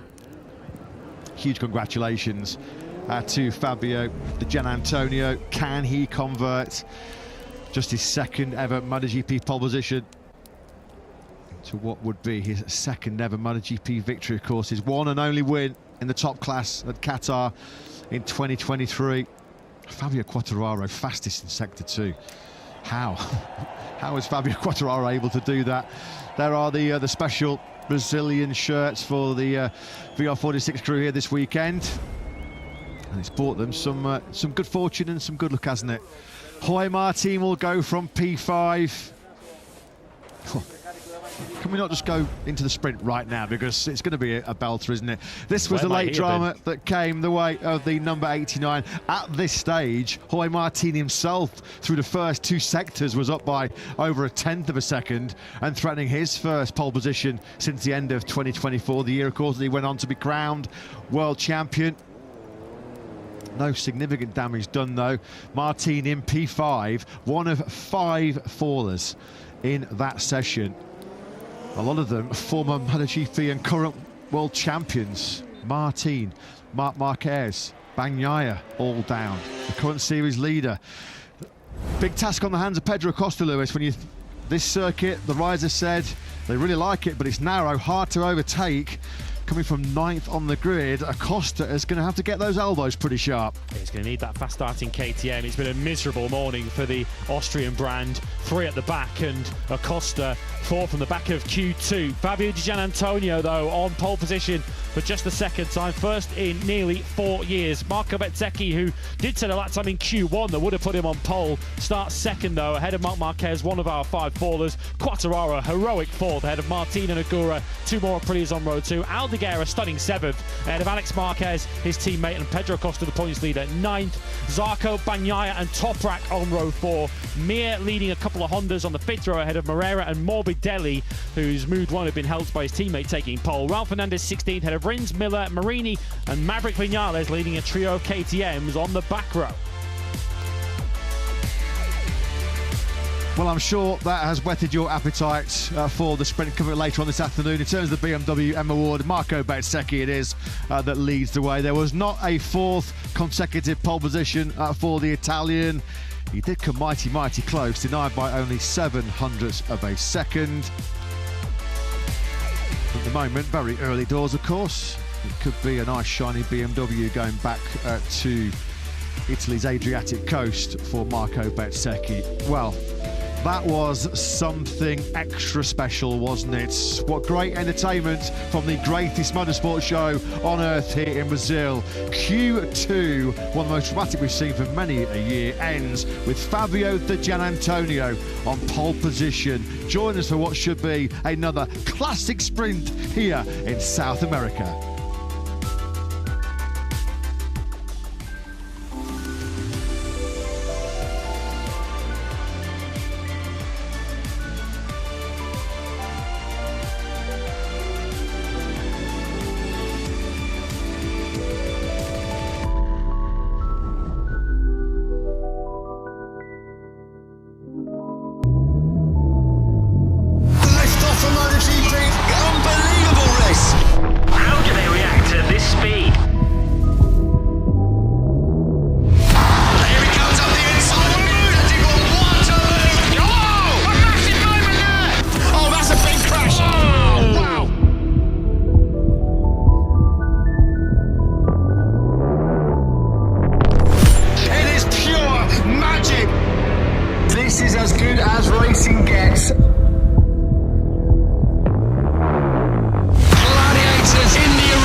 to the 2026 MotoGP World Championship. It's lights out and we're racing in the sprint here in Bularam. Marco Mersaki's blown it here. Marquez comes from a long way back. Super aggressive on the inside. Marquez has to drop one position. Pedro Acosta that it is that will take victory in our first sprint in 2026. We are back.